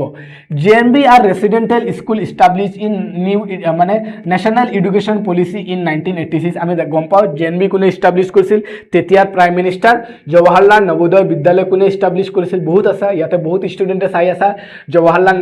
নৱোদয় বিদ্যালয়ত পঢ়া বহুত ষ্টুডেন্ট আছে সো জৱাহৰলাল নৱোদয় বিদ্যালয় যেটো এটো গোটে এটা ন্যাশনাল এটা এডুকেশনাল ইনস্টিটিউট হয় যেটো national education policy new education নহয় ন্যাশনাল এডুকেশ্যন পলিচি 1986 ৰ আন্ডাৰত ৰাজীৱ গান্ধী গভৰ্নমেন্টে এস্টাবলিশ কৰিছিল জেএনবি মনত ৰাখিবা নডেল মিনিষ্ট্ৰি অফ এডুকেশ্যনত আছে আৰু এটো আছিল কি একলব্য মডেল ৰেসিডেন্সিয়েল স্কুল এটো কি aim to provide quality education to schedule ট্ৰাইবৰ ষ্টুডেন্টক areas having more than 50% of ST population and at least 20,000 tribal persons. যদি এটা এরিয়াত যদি মিনিমাম 20,000 ট্রাইবেল মানুহ আছে আৰু তাতে 50% ST population থাকে যদি সো দুইটা ক্যাটাগরি যিকোনো এটা যদি হয় তেতিয়ালে সেই এরিয়া বিলাকত Eklavya model residential school establish কৰা হয় for the ST student. So তাতে মিনিষ্ট্ৰি কোন থাকবা মিনিষ্ট্ৰি অফ ট্ৰাইবেল এফেয়াৰ্স মনত ৰাখিবা এটো মিনিষ্ট্ৰি অফ এডুকেশনৰ আন্ডাৰত নহয় এটো মিনিষ্ট্ৰি অফ ট্ৰাইবেল এফেয়াৰ্সৰ আন্ডাৰতে চলে এক্সেপশন হয় কোৱেশ্চন উঠাই দিব স্কুল দেখাৰ লগে তোমালোকে এডুকেশ্যন মাৰি থইবা বাট এটো কি হয় মিনিষ্ট্ৰি অফ ট্ৰাইবেল এফেয়াৰ্সৰ আন্ডাৰতে চলে আই সকলোৱে বুজি পাইছা সো এই জেএনবি আৰু একলব্য মডেল ৰেসিডেন্সিয়েল স্কুল আৰু যিমানখিনি ষ্টেট গভৰ্নমেন্টৰ স্কুল আছে সেই স্কুল বিলাকত মডেল ইউথ গ্ৰাম সভা যেটো ইনিশিয়েটিভ হেতু ইমপ্লিমেন্ট কৰাব আৰু তাৰে ষ্টুডেন্ট বিলাকক পঞ্চায়তৰ যিমানখিনি গ্ৰাম সভা হ'ব গাঁও সভা ওয়াৰ্ড সভা সেইবিলাকৰ লগত লোকেল গভৰ্নেন্সত ষ্টুডেন্ট বিলাকক এংগেজ কৰা হ'ব বুজি পাইছা So moving to the next topic, official language. It is very important, very important topic. যার উপরত APSC CC 2022, 2023, 2024 তিনি বছরে লাস্ট কোয়েশন কৰিছে লাস্ট তিনি বছৰ এইটো টপিকৰ পৰা কোয়েশন কৰিছে সো অফিশিয়াল ল্যাঙ্গুয়েজ নিউজত আছে golden jubilee of department of official language has been celebrated যেটো ডিপার্টমেন্ট অফ অফিশিয়াল ল্যাঙ্গুয়েজ এটা আছে মিনিস্ট্রি অফ মানে আমাৰ গভৰ্ণমেণ্টৰ আণ্ডাৰত এটা স্পেচিয়েল ডিপাৰ্টমেণ্ট আছে যাক ডিপাৰ্টমেণ্ট অফ কি বুলি কোৱা হয় অফিচিয়েল লেংগুৱেজ বুলি কোৱা হয় সেই ডিপাৰ্টমেণ্ট অফ অফিচিয়েল লেংগুৱেজৰ এইবাৰ গোল্ডেন জুবিলি চেলিব্ৰেট কৰা হৈ আছে এইটো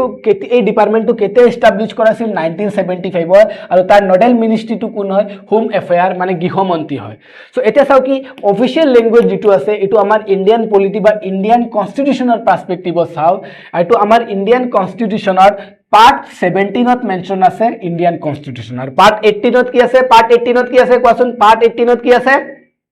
ইমার্জেন্সি অলপ আগত পঢ়াইছো যে সো Part 17 কি আছে Part 17 আমাৰ ইণ্ডিয়ান কনষ্টিটিউচনত অফিচিয়েল লেংগুৱেজৰ কথা মেনশন আছে so article 343 official language of union shall be Hindi in Devanagari script and English for 15 years So, যেতিয়া আমাৰ ইণ্ডিয়ান কনষ্টিটিউচনখন এডপ্ট কৰা হৈছিল 126 নৱেম্বৰ 1950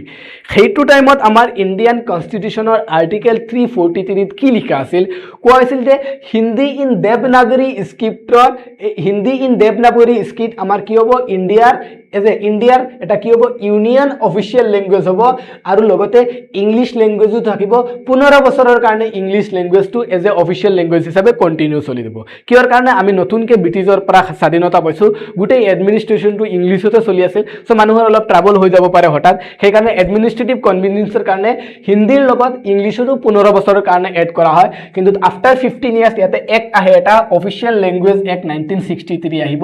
15 বছৰ পিছত স্বাধীনতাৰ 15 বছৰ পিছত আৰু এটা এক্ট আহিব অফিচিয়েল লেংগুৱেজ এক্ট এইটো এক্টৰ আন্ডাৰত কি কৰা হয় provide for use of English in addition to the Hindi for all official purpose মানে ইংলিছটো যে 15 বছৰৰ কাৰণে আছিল সেই ইংলিছৰ টাৰ্মটো ফাৰ্দাৰ এড কৰি দিয়া হয় হিন্দীৰ লগত কন্টিনিউ কৰি দিয়া হয় যে হিন্দী ইন দেৱনাগৰী স্ক্ৰিপ্ট কি হ'ব অফিচিয়েল লেংগুৱেজ হ'ব প্লাস হিন্দীৰ লগত কি থাকিব ইংলিছও আমাৰ Indian as a official language হিচাপে কন্টিনিউ হ'ব সো এতিয়া এটা কোৱেশ্চন সুধিছো আমাৰ ইণ্ডিয়াৰ নেশ্যনেল লেংগুৱেজ কি হয় তোমালোকে কোৱাচোন আমাৰ ইণ্ডিয়াৰ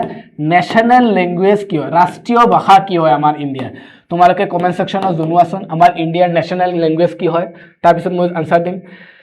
So article 343 sir article 344 কি লেখা আছে Constitution of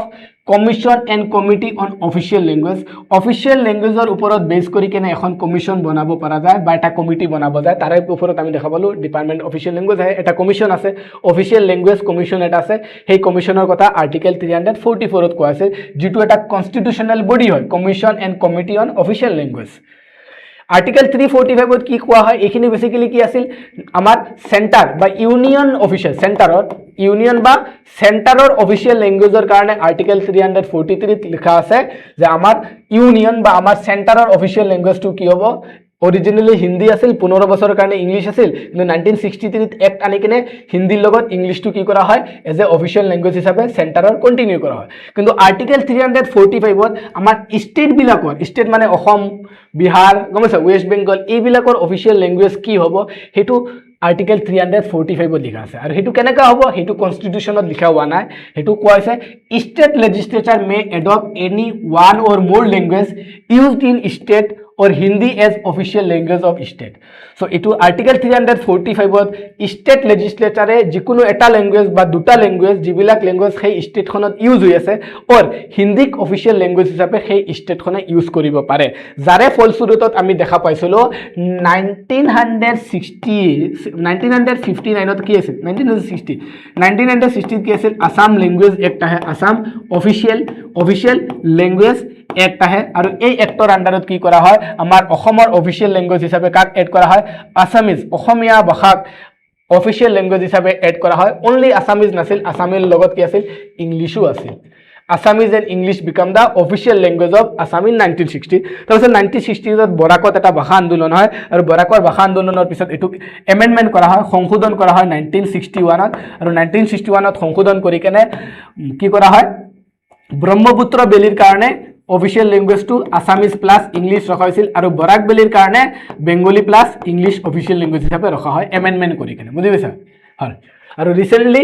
কি কৰা হৈছে বড়ো ল্যাঙ্গুৱেজত যে আমাৰ বড়ো ভাষাটোক as a associate official language হিচাপে এড কৰা হয় এক্সামত আহিব পাৰে সো আই হোপ বুজি পাইছা এটোৰ ওপৰত এটা এক্সামত কোৱেশ্চন আহিছে সো কি কোৱেশ্চন আহিছিল 2023 ত এই 2 বছৰ আগতে আহি গ'ল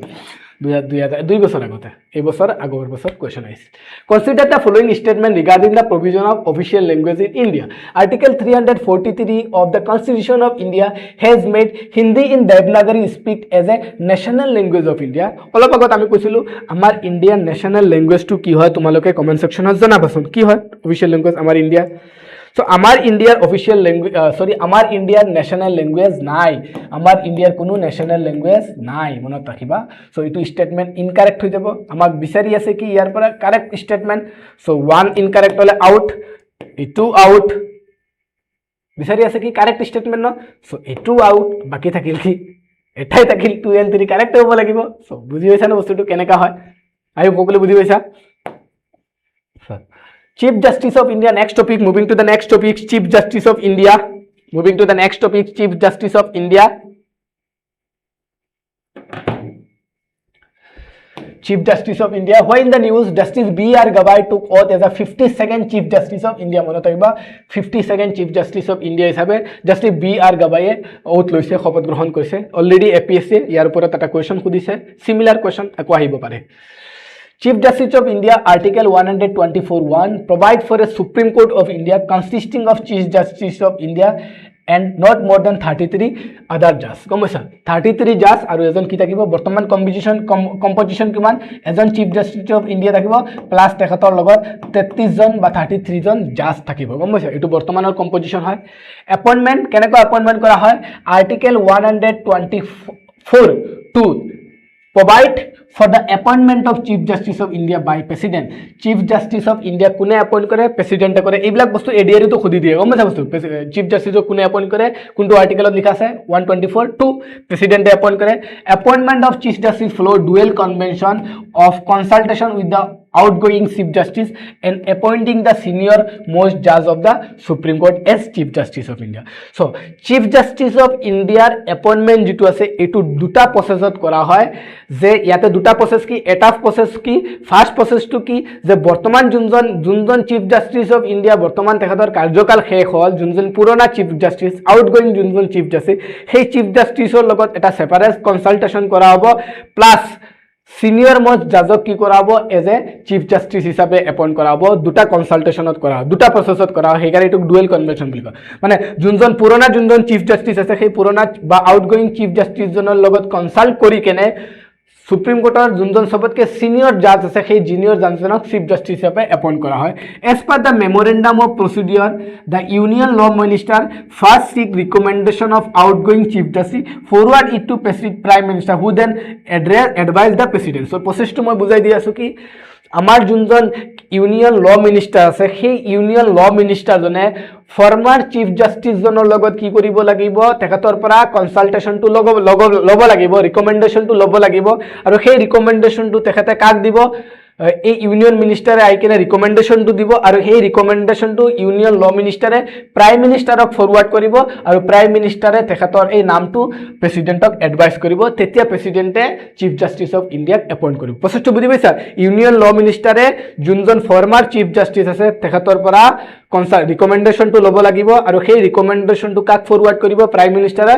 মিনিষ্টাৰে তাৰ পিছত সেই নামটো কাক এডভাইস কৰিব প্ৰেসিডেন্ট তাৰ পিছত প্ৰেসিডেন্টে তেখেতক চিফ জাস্টিস অফ ইন্ডিয়া হিচাপে এপয়েন্ট কৰিব চিফ জাস্টিস অফ ইন্ডিয়াৰ কাৰ্যকাল কিমান থাকে কোনো ফিক্স মানে বছৰ হিচাপে কাৰ্যকাল নাথাকে 5 বছৰ 6 বছৰ এনেকা নাথাকে টিল দ্য এজ অফ 65 ইয়াৰ্স যেতিয়ালৈকে তেখেতৰ বয়স 65 নহয় 65 বয়সলৈকে তেখেতৰ কাৰ্যকাল থাকে এনেকুৱা কাৰ্যকাল আমাৰ পলিটিচিয়ান বিলাকৰো কাৰণে হৈ যাব লাগে যাতে 90 বছৰত যাতে কোনো প্ৰাইম মিনিষ্টাৰ আৰু চিফ মিনিষ্টাৰ হৈ নাথাকে এনেকা হৈ যাব লাগে আমাৰ পলিটিচিয়ান বিলাকৰো এটা কাৰ্যকাল হৈ যাব লাগে এমএলএ এমপি হৈ যাব লাগে তাৰ পিছত হৈ যাব সো টেনিউৰ কি হ'ব লাগে টিল দ্য এজ অফ 65 ইয়াৰ্স লৈকে এজন কি হ'ব থাকিব চিফ জাস্টিস অফ ইন্ডিয়া হিচাপে তেখেতে কাৰ্যকাল কৰিব পাৰিব গমছে বস্তুটো সো 65 ৰ ওপৰত যদি হৈ যায় বয়স তেতিয়াহলে তেখেতৰ কাৰ্যকাল শেষ হৈ যাব ওত কোনে ল'ব ওত ল'ব প্ৰেসিডেন্টে ল'ব মানে শপত কাৰ ওচৰত ল'ব প্ৰেসিডেন্টে ল'ব first chief justice of India কোন আছিল হৰিলাল জে কানিয়া প্ৰথম গৰাকী চিফ জাস্টিস কোন আছিল আমাৰ ইণ্ডিয়াৰ ইন পোষ্ট ইণ্ডিপেন্ডেন্স ইন 1950 প্ৰথম গৰাকী চিফ জাস্টিস কোন আছিল হৰিলাল জে কানিয়া আৰু ব্ৰিটিছ টাইমৰ সবতকে পুৰণা চিফ জাস্টিসজন কোন আছিল ইন 1774 ৰ যেটো সুপ্ৰিম কোৰ্ট বনোৱা আছিল কলকাতাত তাতে আছিল sir Elijah Impey Scrutiny is how Office of the Chief Justice of India falls under the Right to Information Act. 2005 RTI actor আন্ডাৰত অফিসটো সোমাই যায় যাতে চিফ জাস্টিস অফ ইন্ডিয়া কিবা এক্টিভিটি কৰিলে তাৰ ওপৰতো আমি RTI কৰিব পাৰো চিফ জাস্টিস অফ ইন্ডিয়াৰ গোটেইখিনি অফিচিয়েল একশনৰ ওপৰতো আমি RTI কৰিব পাৰো কিছুমান ৰেসপন্সিবিলিটিজ আছে oversee the appointment of supreme court staff supreme কোৰ্টৰ ষ্টাফৰ এপইন্টমেন্টৰ কাৰণে কাৰ ওপৰত পাৱাৰ থাকে চিফ জাস্টিসৰ ওপৰত মাস্টাৰ অফ দা ৰস্টাৰ গোটেইখিনি হাইয়েষ্ট পাৱাৰ থাকে তৰতেখাত highest roster performance of various duties like administering oath appointing জাজ এপয়েন্টমেন্ট ওথ এইবিলাকত তেখেতে কাম কৰে হেড অফ দা কলেজিয়াম যেটো থাকে অলপ পিছত পঢ়ি আছো কলেজিয়াম কি হয় এই যে কলেজিয়াম এটা college a group of people জাজবিলাক লৈ কেনে এই কলেজিয়ামৰ তেখেত সদায় হেড থাকে chief justice of India any retired জাজ of the supreme court of India can be called back to the seat and act as a Supreme Court judge by Chief Justice of India with prior permission of President. So, কোনো এজন retired জাজক supreme কোৰ্টৰ retired জাজক supreme কোৰ্টৰ chief জাস্টিসে তেখেতক আকৌ acting জাজ হিচাপে কাম কৰিবৰ কাৰণে এলাউ কৰিব পাৰে with the prior permission of প্ৰেসিডেন্টৰ পাৰমিশন লৈ কিনে কৰিব পাৰে বুজিছে এইটো এটা ইম্পৰ্টেন্ট ফেক্টছ হয় এক্সামত খুদি দিব পাৰে সেই কাৰণে মই এড কৰিছো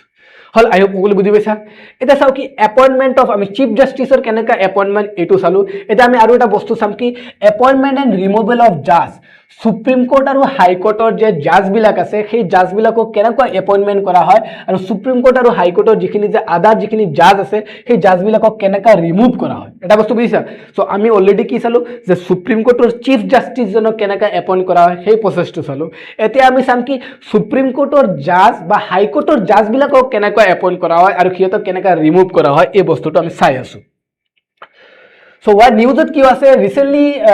new judge appoint notunke kejonman judge appoint koraise Supreme Court to complete the stand of 34 judge 34 mane ejon chief justice thake plus 33 জন জাজ থাকে কমেছে বস্তুটো সো 34 টো মানে ম্যানেজ কৰিবৰ কাৰণে নতুনকে দুজন জাজ এপইন্ট কৰা হৈছে about appointment of judge the process of appointing a judge Supreme Court is governed by the collegium system so এতিয়া আমি সবতকে ইম্পৰ্টেন্ট বস্তু এটা পঢ়িম যেটো আমাৰ সুপ্ৰিম কোৰ্টৰ বা হাই কোৰ্টৰ জাজৰ এপইন্টমেন্টত ইউজ কৰা হয় যাক কি বুলি কোৱা হয় কলেজিয়াম সিস্টেম বুলি কোৱা হয় সো হি কলেজিয়াম সিস্টেমৰ বিষয়ে এতিয়া অলপ ডিসকাস কৰিম যোনে ক্লাসটো বুজি পাইছা এটা লাইক দি দিবা আৰু অলপ কমেন্ট সেকশনত মেছেজ এটা দি দিবা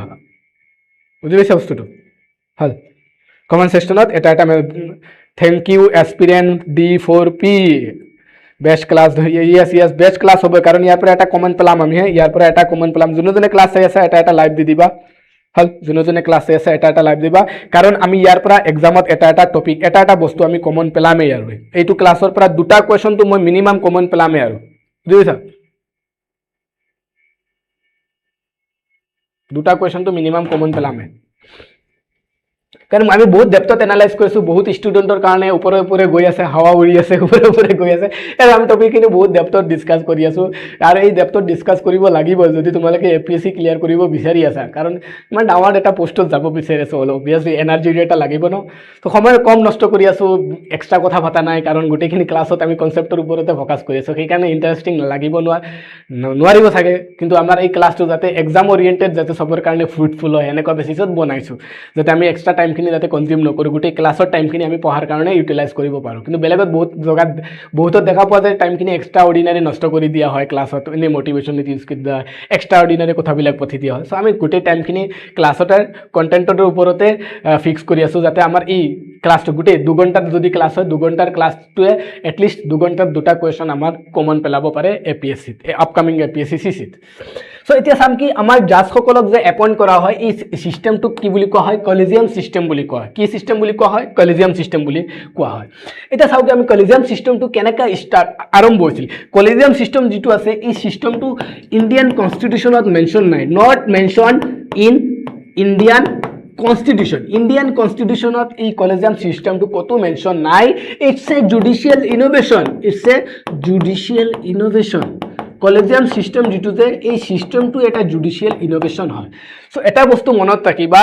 আমাৰ সুপ্ৰিম কোৰ্ট আৰু হাই কোৰ্টৰ জাজ বিলাকক এপইন্ট কৰিবৰ কাৰণে এই সিস্টেমটো আনা হয় যাক কলেজিয়াম সিস্টেম বুলি কোৱা হয় আৰু এই কলেজিয়াম সিস্টেমটো এটা জুডিশিয়াল ইনোভেশন হয় যেটো আমাৰ ইন্ডিয়ান কনস্টিটিউশনত ডাইৰেক্টলি মেনশন হয় সো এটা বস্তু ইন্টাৰেষ্টিং লাগিছে না আমাৰ সুপ্ৰিম কোৰ্ট আৰু আমাৰ হাই কোৰ্টৰ জাজ বিলাকে নিজকে এপইন্ট কৰিবৰ কাৰণে ফাৰ্দাৰ জাজ বিলাকক এপইন্ট কৰিবৰ কাৰণে নিজে এটা সিস্টেম ডেভেলপ কৰিছে যাক আমি কলেজিয়াম সিস্টেম বুলি কওঁ যেটো জুডিশিয়াল ইনোভেশন হয় বুজি পাইছা জুডিশিয়াৰি ইনোভেট কৰা এটা পলিটিক্যাল টাৰ্ম যাক জুডিশিয়াল ইনোভেশন বুলি কোৱা হয় হয় সো কলিজিয়াম সিস্টেমটো কেনেকা সুপ্রিম কোর্টে কেনেকা ডেভেলপ করে তার কারণে তিনটা মান জাজ কেস আছে 3 জাজ কেস আছে প্রথমটো জাজ কেস 1981 আইছিল যেটো এসপি গুপ্তা কেস বুলি কোৱা হয় মনত ৰাখিবা এসপি গুপ্তা কেস 1981 যাক আমি ফেমাসলি জানো ফার্স্ট জাজ case supreme court ruled that recommendation made by chief justice to president can be refused for cogent reason thereby giving greater say to the executive so ইয়াতে ফার্স্ট জাজ কেসটো কি হয় তার background to starting or background মই বুজাই দি আছো 1981 ৰ আগৰ কথা যেতিয়া ইন্দিৰা গান্ধী ৰুল কৰি আছিল সেই টাইমত ইন্দিৰা গান্ধী কি কৰি আছিল আমাৰ জুডিচিয়াৰিৰ পাৱাৰটো তেখেতে সাপ্ৰেছ কৰিব জুডিচিয়াৰিৰ পাৱাৰ বিলাকৰ ওপৰত তেখেতে বহুত সাপ্ৰেছ কৰিব ট্ৰাই কৰি আছিল আৰু সেইটো টাইমত এটা ডাঙৰ ইনসিডেন্ট আমি দেখা পাও যে আমাৰ Indira former prime minister Indira Gandhi কি কৰিছিল তেখেতে সিনিয়ৰ মোষ্ট জাজ বিলাকক এপইন্ট নকৰাকে তলৰ পৰা 3 নম্বৰৰ পৰা 4 নম্বৰৰ পৰা জাজ বিলাক উঠাই কিনে চিফ জাস্টিস হিচাপে এপইন্ট কৰি দিছিল এটা ডাঙৰ কন্ট্ৰভাৰ্সি ক্ৰিয়েট হৈছিল আৰু এটা বস্তু আমি দেখা পাইছিলো ইন্দিৰা গান্ধী কি কৰি আছিল হাইকোৰ্ট আৰু সুপ্ৰিম কোৰ্টৰ জাজ বিলাকৰ নিজৰ ফেভাৰিট পাৰ্সন বিলাকক এপইন্টমেন্ট কৰিবৰ কাৰণে ট্ৰাই কৰি আছিল কিয় কাৰণে ট্ৰাই কৰি আছিল কাৰণ সেই বস্তুটো কনস্টিটিউশনত এটা লুপহোল আছিল কেনেকা লুপহোল আছিল যে কনস্টিটিউশনত আন্ডাৰ আৰ্টিকেল 124 লিখা আছে যে হাইকোৰ্ট বা সুপ্ৰিম কোৰ্টৰ জাজৰ এপইন্টমেন্ট কিন্তু সুপ্ৰিম কোৰ্টৰ জাজৰ এপইন্টমেন্টটো কেনেকুৱা হ'ব যে সুপ্ৰিম কোৰ্টৰ জাজৰ এপইন্টমেন্টটো কোনে কৰিব প্ৰেসিডেন্টে কৰিব আৰু এপইন্টমেন্টটো কেনেকা কৰিব সেই সুপ্ৰিম কোৰ্টৰ চিফ জাস্টিসৰ লগত কনসালটেশন কৰি কেনে প্ৰেসিডেন্টে এপইন্ট কৰিব কিন্তু কেনেকা কনসালটেশন কেনেকা কৰিব লাগে সেই প্ৰসেস বিলাক তাতে কনস্টিটিউশনত মেনশন হয় কনস্টিটিউশনত জাস্ট লিখা আছে যে সুপ্ৰিম কোৰ্টৰ জাজ এজনক বা হাই কোৰ্টৰ জাজ এজনক এপইন্ট কৰিবৰ কাৰণে প্ৰেসিডেন্টে চিফ জাস্টিস অফ ইণ্ডিয়াৰ লগত কনসালটেশন কৰি কেনে এপইন্ট কৰিব আৰু সেই কনসালটেশনটো বাইন্ডিং নাছিল যে চিফ জাস্টিসে যেটো কনসালটেশন দিব যেটো নাম ৰিকমেন্ড কৰিব সেই ৰিকমেন্ড কৰা নামটো বাইন্ডিং নাছিল প্ৰেসিডেন্টে নিজৰ ইচ্ছামতে এপইন্ট কৰিব পাৰে এটা বস্তু আৰু এই কনসালটেশন যেটো যে আছিল এই কনসালটেশনত নিজৰ মাজত এটা কলেজিয়াম নাই চিফ জাস্টিস অফ ইণ্ডিয়া নিজৰ ইচ্ছামতে নাম ৰেফাৰ কৰিব পাৰে বুজি পাইছা বস্তু এটা গ্ৰুপ নাই ইন্ডিভিজুয়ালি নামবিলাক ফেভাৰিটিজম প্লাস জুডিশিয়াল নেপোটিজম চলি আছিল চিফ জাস্টিস অফ ইণ্ডিয়া নিজৰ পৰিয়ালৰ মানুহবিলাককে এপইন্ট কৰি আছিল যেটো আঙ্কল সিনড্ৰম বুলি কোৱা হয় জুডিশিয়াৰিত সেই সিস্টেমটো চলি আছিল জুডিশিয়াৰিত যে জাজ বিলাকে নিজৰ মানে চিফ জাস্টিসে নিজৰ মানুহৰ নাম ৰেকমেন্ড কৰি আছে প্ৰেসিডেন্টে নিজৰ ফেভাৰিট মানুহবিলাকক জাজ হিচাপে এপইন্ট কৰি আছে সেই বস্তুটো এটা জুডিশিয়াৰিত এটা ডাঙৰ কন্ট্ৰাডিক্ট সৃষ্টি কৰিছে তাৰে পিছত আমি দেখা পাওঁ 1981 ৰ এটা কেস আহে এটো ফাৰ্স্ট জাজ কেস বুলি কোৱা হয় সৰি আৰু সেই ফাৰ্স্ট জাজ কেসটো কি আছিল সেইটো লগত ফেভাৰে আছিল গম পাইছা বস্তুটো সো ইয়াতে কি কৰিছিল supreme court rule that recommendation made by chief justice to president can be refuse মানে ফাৰ্স্ট জাজ যেটো কেস আছিল সেইটো কেছত কি কোৱা হৈছে যে চিফ জাস্টিস অফ ইণ্ডিয়া প্ৰেসিডেন্টক যেটো নাম ৰিকমেন্ড কৰিব সেই ৰিকমেন্ডেশনটো কি হয় বাইন্ডিং নহয় নট বাইন্ডিং সেই আগৰ বস্তুটো আকৌ কন্টিনিউ কৰা হ'ল নট বাইন্ডিং মানে ফাৰ্স্ট জাজ কেসটো এটা মানে ইমান ভাল ভ্যালুয়েবল নাছিল কলেজিয়াম সিস্টেমৰ কাৰণে মানে ইয়াতে কলেজিয়াম সিস্টেম ডেভেলপ হোৱা নাই এতিয়ালৈকে ডেভেলপ হোৱা নাই মানে আগৰ বস্তুটো কন্টিনিউ কৰিছে ফাৰ্স্ট জাজ কেছত কৈছে যে সুপ্ৰিম কোৰ্টৰ জাজ এপইন্টমেন্ট কৰিবৰ কাৰণে চিফ জাস্টিসৰ যেটো ৰেকমেন্ডেশন সেই ৰেকমেন্ডেশনটো প্ৰেসিডেন্টৰ কাৰণে বাইন্ডিং নহয় প্ৰেসিডেন্টক ৰিফিউজ কৰি দিব পাৰে আৰু এটো কাক পাৱাৰ দি আছে এক্সিকিউটিভক বেছি পাৱাৰ দিয়া হৈ আছে জুডিশিয়াল এপইন্টমেন্টৰ কাৰণে এটা ডাঙৰ এটা সেপাৰেশন অফ পাৱাৰ যত চলি আছে তাতে এটা ডাঙৰ কন্ট্ৰাডিক্ট ক্ৰিয়েট কৰিছে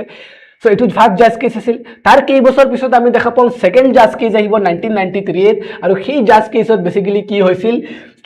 chief justice of India only needed to consult two senior most judges about judicial appointment and transfer so যিকোনো এজনৰ জাজ এপইন্টমেন্ট কৰিবৰ কাৰণে বা জাজৰ ট্ৰান্সফাৰৰ কাৰণে চিফ জাস্টিস অফ ইণ্ডিয়া দুজন সিনিয়ৰ মোষ্ট জাজক কি কৰিব লাগে কনসাল্ট কৰি কেনে তেখেতৰ নামটো ৰিকমেন্ড কৰিব নতুন এটা সিস্টেম ডেভেলপ হয় মানে কি সিস্টেমটো মনত ৰাখিছে না সো ইয়াতে কি থাকিব দুজন সিনিয়ৰ মোষ্ট জাজ থাকিব দুজন সিনিয়ৰ জাজ থাকিব এই দুজন সিনিয়ৰ জাজ প্লাস কোন থাকিব chief justice of India so chief justice of India দুজন সিনিয়ৰ মোষ্ট জাজৰ লগত কনসাল্ট কৰি কেনে নামটো কি কৰিব লাগিব ৰিকমেন্ড কৰিব লাগিব আৰু এই নামটো কাক ৰিকমেন্ড কৰিব প্ৰেসিডেন্টক ৰিকমেন্ড কৰিব আৰু ইয়াতে ৰিকমেন্ডেশনটো কি হয় বাইন্ডিং হয় আগত বাইন্ডিং নাছিল এতিয়া প্ৰেসিডেন্টে এই মানুহজনক এপইন্ট কৰিবই লাগিব বুজি পাইছা বস্তুটো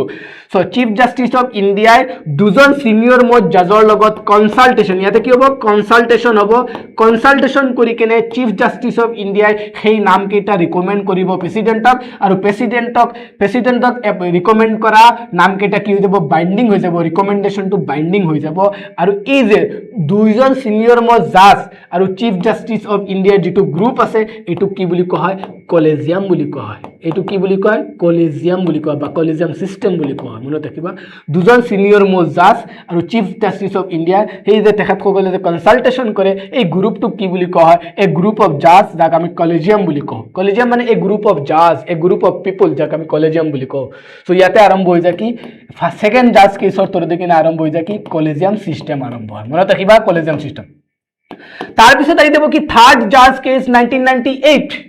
CJI should consult with the four senior most Supreme Court judge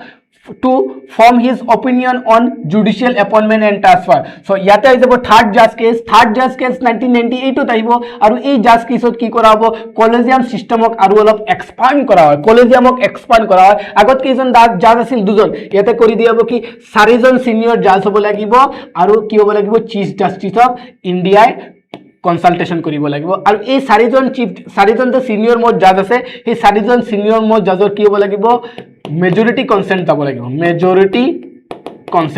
consent মানে কি চাৰিজনৰ ভিতৰত তিনিজনে সাপোৰ্ট কৰিব লাগিব তেতিয়া হলে সেই নামটো ৰিকমেন্ড কৰিব পৰা যাব যদি তিনিজনে সাপোৰ্ট নকৰে যদি তিনিজনে অপোজ কৰি দিয়ে তেতিয়া হলে সেই নামটো চিফ জাষ্টিস অফ ইণ্ডিয়া ৰিকমেন্ড কৰিব নোৱাৰিব সো মেজৰিটি কনসালটেশনটো কি হ'ব লাগিব কনসালটেশন উইথ মেজৰিটি হ'ব লাগিব কনসালটেশন উইথ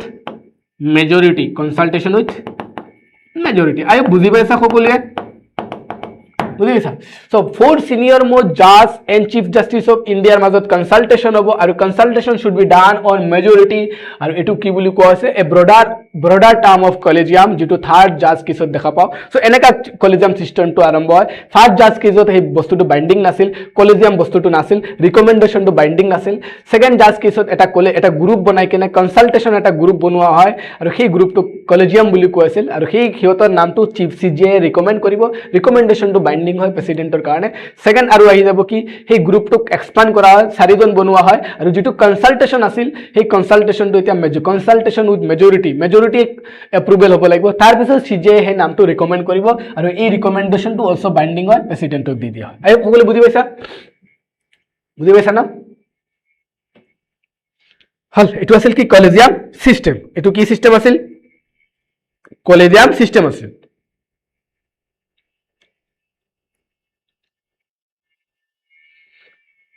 কলেজিয়াম সিস্টেম আছিল আই হোপ সকলোৱে বুজি পাইছা এটো আছিল কি কলেজিয়াম সিস্টেম ভাল পাৰ্থৱতীম বৰা কি খবৰ ভাল না পাৰ্থৱতীম বৰা মোৰ বন্ধু হয় একেলগে কলেজত পঢ়িছিলো আমি বিবৰুৱা কলেজত পাৰ্থৱতীম বৰা UPSC প্ৰিপাৰেচন কৰি আছে দিল্লীত আছে এইবাৰ তেখেতে মেইনছ দিছিল আই থিংক APSC মেইনছ দিছিল হল সো এটা চাও কি আমি নেক্সট চাও হাউ ইণ্ডিয়া এপইন্ট ইজ জাজ the collegium system so collegium system is a mechanism where senior judge recommended appointment for the higher judiciary already ami buji paisu supreme court or appointment or karone kune decide kore supreme court or collegium aru supreme court or collegium ot kun takibo ejon chief justice of india takibo aru sarijon senior most judge takibo aru ei jitu recommendation dia hobo etu keneka ejon chief justice aru sarijon senior most judge or recommendation ki hobo lagibo recommendation by plurality ba recommendation by majority recommendation dibo lagibo majority recommendation hobo লাগিব বুজি পাইছা বস্তুটো so supreme কোৰ্টৰ জাজ এপইন্টমেন্টৰ কাৰণে যেটো collegium আছে সেই collegium জনত কিমানজন মেম্বাৰ এজন CJI থাকিব প্লাস চাৰিজন সিনিয়ৰ মোষ্ট জাজ থাকিব Final step ki president make the formal appointment based on the collegium recommendation. After majority consultation, recommendation to CJI kak dibo, president ok dibo, aru president e naam to ki koribo, appoint koribo lagibo. Appointment to final koribo lagibo, karon etu binding hoy. High court or appointment or karone olop beleg hoy, just eta beleg hoy. High court collegium initiate, high court collegium to thake. Keneka thakibo high court, supreme court or collegium or review to thakibo. Ejon chief justice of India thakibo, aru dujon senior most Supreme Court judge থাকিব to review the proposal name. So proposal name to কৰ পৰা আহিব High Court or judge appointment যদি চাও High Court collegium initiate High Court or collegium এটো initiate কৰিব আৰু High Court or collegium ত কোন থাকিব High Court or chief justice থাকিব and two senior more High Court or judge থাকিব High Court or chief justice থাকিব plus হাইকোৰ্টৰ দুজন senior most জাজ থাকিব সেই এই গ্ৰুপ এই কলেজিয়াম এটো হাইকোৰ্টৰ কলেজিয়াম বুলি কোৱা হয় হাইকোৰ্টৰ কলেজিয়ামতে নামটো মানে জাজৰ নামটো যোনজন এপইন্ট কৰিব লাগে তেখেতৰ নামটো প্ৰপ'জ কৰিব আৰু সেই প্ৰপ'জেল নামটো কোনে ৰিভিউ কোনে কৰিব সুপ্ৰিম কোৰ্টৰ কলেজিয়ামে সেই নামটো ৰিভিউ কৰিব আৰু তাতে কোন থাকিব চিফ জাস্টিস অফ ইন্ডিয়া আৰু দুজন সিনিয়ৰ মোষ্ট জাজ অফ সুপ্ৰিম কোৰ্ট থাকিব সো হাইকোৰ্টৰ জাজৰ এপইন্টমেন্ট কৰিবৰ কাৰণে দুটা কলেজিয়াম থাকে এটা হাইকোৰ্টৰ কলেজিয়াম থাকে হাইকোৰ্টৰ কলেজিয়ামে নামটো কি কৰিব প্ৰপ'জ কৰিব আৰু সুপ্ৰিম কোৰ্টৰ কলেজিয়াম থাকিব সিজিআই আৰু দুজন সিনিয়ৰ মোষ্ট জাজ অফ সুপ্ৰিম কোৰ্ট সেই তেখেতসকলে এই নামটো ৰিভিউ কৰিব আজি বুজি পাইছা সকলো তাৰ পিছত ফৰ্মেল এপইন্টমেন্ট কোনে কৰিব প্ৰেসিডেন্টে নামটো ৰিকমেন্ড কৰাৰ লগে লগে প্ৰেসিডেন্টে জাজসকলক এপইন্ট কৰিব লাগিব তাৰ পিছত আহি যাব moving to the next topic Moving to the next topic about the removal of judge সকলৰ কেনেকা removal হয় the removal process is governed by the article of the constitution Indian constitution article আছে and judge inquiry act 1968 ৰ আন্ডাৰত judge সকলৰ removal কৰা হয় আৰু judge সকলৰ removalৰ কাৰণে দুটা গ্ৰাউণ্ড আমাৰ ইণ্ডিয়ান কনষ্টিটিউচনত মেনশ্যন আছে আন্ডাৰ আৰ্টিকেল 124(4)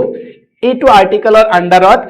জাজ সকলৰ ৰিমুভেলৰ কাৰণে for supreme court and for high court দুটা কোৰ্টৰ জাজৰ ৰিমুভেলৰ কাৰণে ইণ্ডিয়ান কনষ্টিটিউচনত দুটা গ্ৰাউণ্ড মেনশ্যন আছে যি দুটা গ্ৰাউণ্ড কি আছে প্ৰভেন মিছবিহেভিয়াৰ আৰু ইনকেপাচিটি বাট ইণ্ডিয়ান কনষ্টিটিউচনে এই দুটা গ্ৰাউণ্ডৰ একো ডেফিনেশ্যন প্ৰপাৰ একো ডেফিনেশ্যন দিয়া নাই আৰু এই ইয়াৰ প্ৰপাৰ ডেফিনেশ্যন বনাবৰ কাৰণে পাৰ্লিয়ামেণ্টক দায়িত্ব দিয়ে সেইকাৰণে পাৰ্লিয়ামেণ্টে এটা এক্ট লৈ আহে যিটোক জাজ ইনকুৱাৰী এক্ট বুলি কোৱা হয় বুঝিছা কনষ্টিটিউশন একো প্ৰপাৰ ডেফিনেশ্যন দিয়া নাই দ্যাটছ ওয়াই এই দুটা গ্ৰাউণ্ডৰ প্ৰপাৰ ডিফাইন কোনে কৰে জাজ ইনকুৱাৰী এক্টে কৰে so based on this two ground and জাজ ইনকুৱাৰী এক্ট সুপ্ৰিম কোৰ্ট আৰু হাই কোৰ্টৰ জাজবিলাকৰ কি কৰা হয় ৰিমুভেল আৰম্ভ হয় So Article 124(5) empower Parliament to regulate the procedure for the investigation and proof of misbehavior and incapacity. So to prove koribar karone Article 124(5) ত লিখা আছে এটু কোনা কৰিব পাৰ্লিয়ামেণ্টক দিয়া হয় পাৰ্লিয়ামেণ্টক পাৱাৰটো দিয়া হয় পাৰ্লিয়ামেণ্টে জাজ এজনৰ মিছবিহেভিয়াৰ আৰু ইনকেপাচিটিটো প্ৰুভ কৰাৰ পাৱাৰটো পাৰ্লিয়ামেণ্টক দিয়া হয় আৰ্টিকেল 270 and 218 ৰ এই পাৱাৰটো হাইকোৰ্টৰ কাৰণে হাইকোৰ্টৰ জাজৰ কাৰণে ৰখা হৈছিল Terminologies of constitution does not use the impeachment for just কি হিসাবে লিখা হয় রিমুভেল বুলি লিখা আছে ইমপিচমেন্ট ওয়ার্ডটো ইন্ডিয়ান কনস্টিটিউশনত অনলি প্ৰেসিডেন্টৰ কাৰণে ইউজ কৰা হয় মানে একবাৰ জাজৰ কাৰণে ইউজ কৰা নহয় হিষ্টৰিকেলি নট জাজ in India has been removed to date বৰ্তমানলৈকে কোনো জাজ এতিয়ালৈকে ৰিমুভ হোৱা নাই মনত ৰাখিবা আজিলৈকে কোনো জাজ ৰিমুভ হোৱা নাই সো জাজ ৰিমুভেলৰ যদি প্ৰসেস চাও চাৰিটা প্ৰসেসত জাজ ৰিমুভেল কৰা হয় আন্ডাৰ Article 124 Article 124 clause 4 ৰ আন্ডাৰত আৰু জাজ ইনকুৱাৰী এক্ট 1968 ৰ আন্ডাৰত এই দুটা কনষ্টিটিউচনাল আৰু লিগেল গ্ৰাউণ্ডত জাজ সকলক চাৰিটা গ্ৰাউণ্ডত চাৰিটা স্টেপত আমি কি কৰিব পাৰো আমি ৰিমুভ চাৰিটা স্টেপ আৰু গ্ৰাউণ্ড বুলি ক'লে দুটা গ্ৰাউণ্ড এটা হৈছে মিছবিহেভিয়াৰ আৰু এটা কি আছে ইনকেপাচিটি এই দুটা গ্ৰাউণ্ডৰ ওপৰত ভিত্তি কৰি কিনে আমি জাজ এজনক ৰিমুভ কৰিব পাৰো যিটো ডেফিনিশ্যন ক'ত লিখা আছে জাজ ইনকুৱাৰী এক্ট 1968 ত লিখা আছে এটা জাজ এজনৰ হাইকোৰ্ট বা সুপ্ৰিম কোৰ্টৰ জাজ এজনৰ ৰিমুভেল প্ৰসেসটো কেনেকা হয় চাৰিটা প্ৰসেসত ৰিমুভেল হয় সো প্ৰথমটো প্ৰসেস কি স্টেজ 1ত আমি দেখা পাও ইনিশিয়েশন অফ মোশনটো কৰা হয় সো মোশনটো ক'ত আৰম্ভ হ'ব পাৰে লোকসভাটো মোশন জাজ ৰিমুভেলৰ মোশনটো লোকসভাটো আৰম্ভ কৰিব পাৰো প্লাস ৰাজ্যসভাটো আৰম্ভ কৰিব পাৰো বাট ষ্টেট লেজিসলেচাৰত আৰম্ভ কৰিব নোৱাৰো বিধানসভাত আমি আৰম্ভ কৰিব নোৱাৰো মনত ৰাখিবা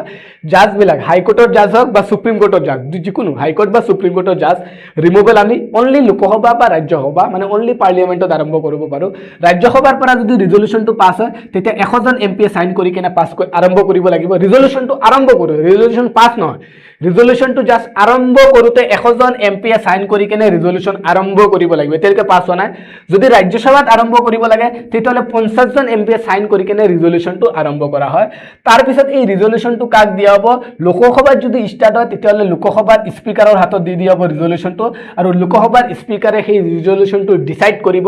যদি স্পিকাৰে ভাবে যে গ্ৰাউণ্ডটো মানে ফ্ৰুটফুল হয় তেতিয়াহ'লে স্পিকাৰে সেই ৰিজল্যুশনটোক একসেপ্ট কৰিব নহলে মানে লোকসভাৰ স্পিকাৰে কি কৰিব পাৰে সেই ৰিজল্যুশনটো ৰিজেক্ট কৰি দিব পাৰে সিমিলাৰলি ৰাজ্যসভাত ষ্টাৰ্ট হলে সেই বস্তুটো কাক সাবমিট কৰাব চেয়াৰম্যানক সাবমিট কৰাব মানে ভাইস প্ৰেসিডেন্ট তেখেতে সেই বস্তুটো একসেপ্ট কৰিব পাৰে বা ৰিজেক্ট কৰিব পাৰে যদি একসেপ্ট কৰে ৰাজ্যসভাৰ চেয়াৰম্যান বা লোকসভাৰ স্পিকাৰে সেই বস্তুটো যদি একসেপ্ট কৰে তেতিয়াহ'লে সেকেন্ড স্টেপত আমি ইনভেষ্টিগেশ্যন দেখা পাম এটা এই স্পিকাৰ বা সেই চেয়াৰমেনজনে এটা ইনভেষ্টিগেশ্যন কমিটি বনাব তিনিজনীয়া এটা ইনভেষ্টিগেশ্যন কমিটি বনাব য'ত কোন কোন থাকিব এজন সিনিয়ৰ সুপ্ৰিম কোৰ্টৰ জাজ থাকিব য'ত চিফ জাষ্টিছ থাকিব আৰু এজন এক্সপাৰ্ট জুৰিষ্ট থাকিব তিনিজনীয়া এটা কমিটি লৈ কেনে এটা কমিটি বনাব 3 মেম্বাৰ কমিটি বনাব কাৰ কোনে বনাবটো লোকসভাৰ স্পিকাৰে বনাব যদি লোকসভাত আৰম্ভ হয় ৰাজ্যসভাত আৰম্ভ হ'লে কোনে বনাব চেয়াৰমেনে বনাব এটো বস্তুটোক ইনভেষ্টিগেট কৰিবৰ কাৰণে আৰু এই বস্তুটো ইনভেষ্টিগেশ্যন কৰাৰ টাইমত এই জাজজনে যোনজন জাজৰ এগেইনষ্টত ৰিমুভেলটো আৰম্ভ হৈ আছে সেই জাজজনে কি কৰিব পাৰে নিজকে ডিফেন্ডো কৰিব পাৰে বুজিছা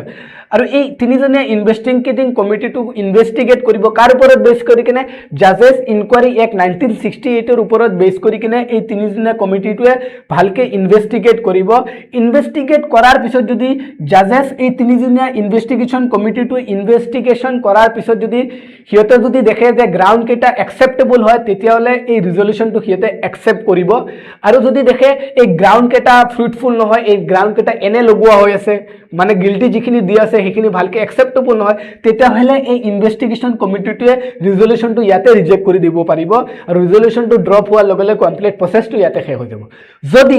যদি ইনভেষ্টিগেশ্যন কমিটিটোৱে ৰিজলিউশনটো একসেপ্ট কৰে তেতিয়া সেই ইনভেষ্টিগেশ্যন কমিটিটোৱে যোনখন হাউসৰ পৰা ৰিজলিউশনটো আৰম্ভ হৈছিল সেই হাউসত আকৌ ৰিজলিউশনটো পঠিয়াই দিব তেতিয়া কি হ'ব 3 নম্বৰ ষ্টেজত আমি পাৰ্লিয়ামেণ্টাৰী এপ্ৰুভেল দেখা পাম যিখন হাউসৰ পৰা ৰিজলিউশনটো আৰম্ভ হৈছিল সেইখন হাউসত ৰিজলিউশনটো যাব আৰু সেইখন হাউসত বা বেলেগ দুইখন হাউসৰ পৰা আমি দেখা পাম স্পেশাল মেজৰিটিত ভোট দি কিনে ৰিজলিউশনটো পাস কৰিব লাগিব ফৰ এক্সাম্পল লোকসভাৰ পৰা ষ্টাৰ্ট হ'লে লোকসভাত স্পেশাল মেজৰিটিত পাস হ'ব লাগিব তাৰ পিছত ৰাজ্যসভাত স্পেশাল মেজৰিটিত মানে সেইদিনা হাউসত প্ৰেজেন্ট আৰু ভোটিংৰ 2/3 প্লাস কমৈছা 2/3 3/2 2/2 এমপি ভোট দিব লাগিব এটো স্পেশাল মেজৰিটি বুলি কোৱা হয়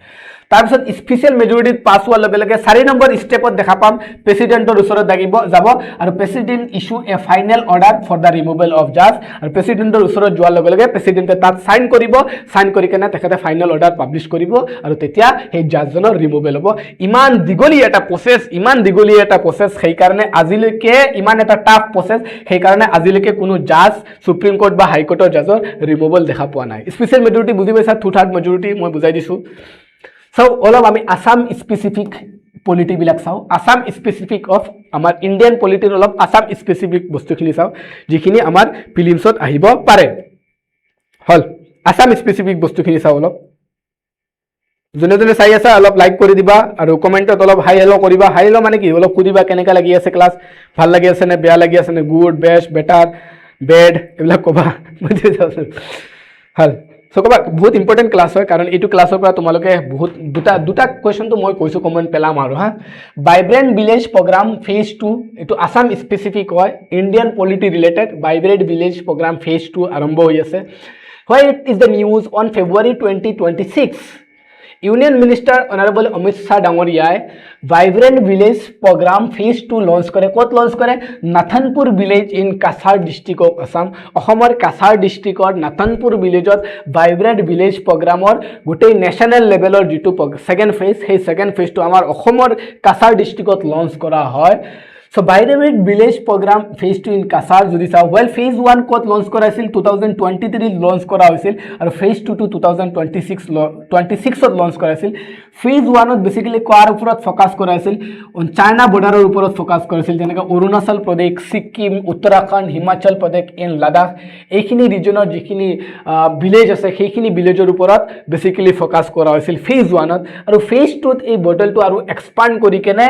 17খন ষ্টেট আৰু ইউনিয়ন টেৰিটৰীলৈকে এক্সপান্ড কৰা হৈ আছে Phase 2 যেটো আমাৰ অসমতে লঞ্চ হয় সো ইয়াতে অসমক কভাৰ কৰা হৈ আছে সো Phase 2 ত আমাৰ ভাইব্ৰেন্ট ভিলেজ প্ৰগ্ৰাম Phase 2 ত আমাৰ অসমক কভাৰ কৰা হৈ আছে অসমৰ 140খন গাঁও ভাইব্ৰেন্ট ভিলেজৰ আন্ডাৰত কভাৰ কৰা আছে যত 9খন ডিস্ট্ৰিক্ট থাকিব 9খন ডিস্ট্ৰিক্ট আমাৰ অসমৰ 9খন ডিস্ট্ৰিক্টৰ 140টা গাঁও ভাইব্ৰেন্ট ভিলেজ প্ৰগ্ৰাম Phase 2 ৰ আন্ডাৰত কভাৰ কৰা হৈছে যত কাছাৰ ডুবুৰী সাউথ সালমাৰা এইবিলাক ডিস্ট্ৰিক্ট থাকিব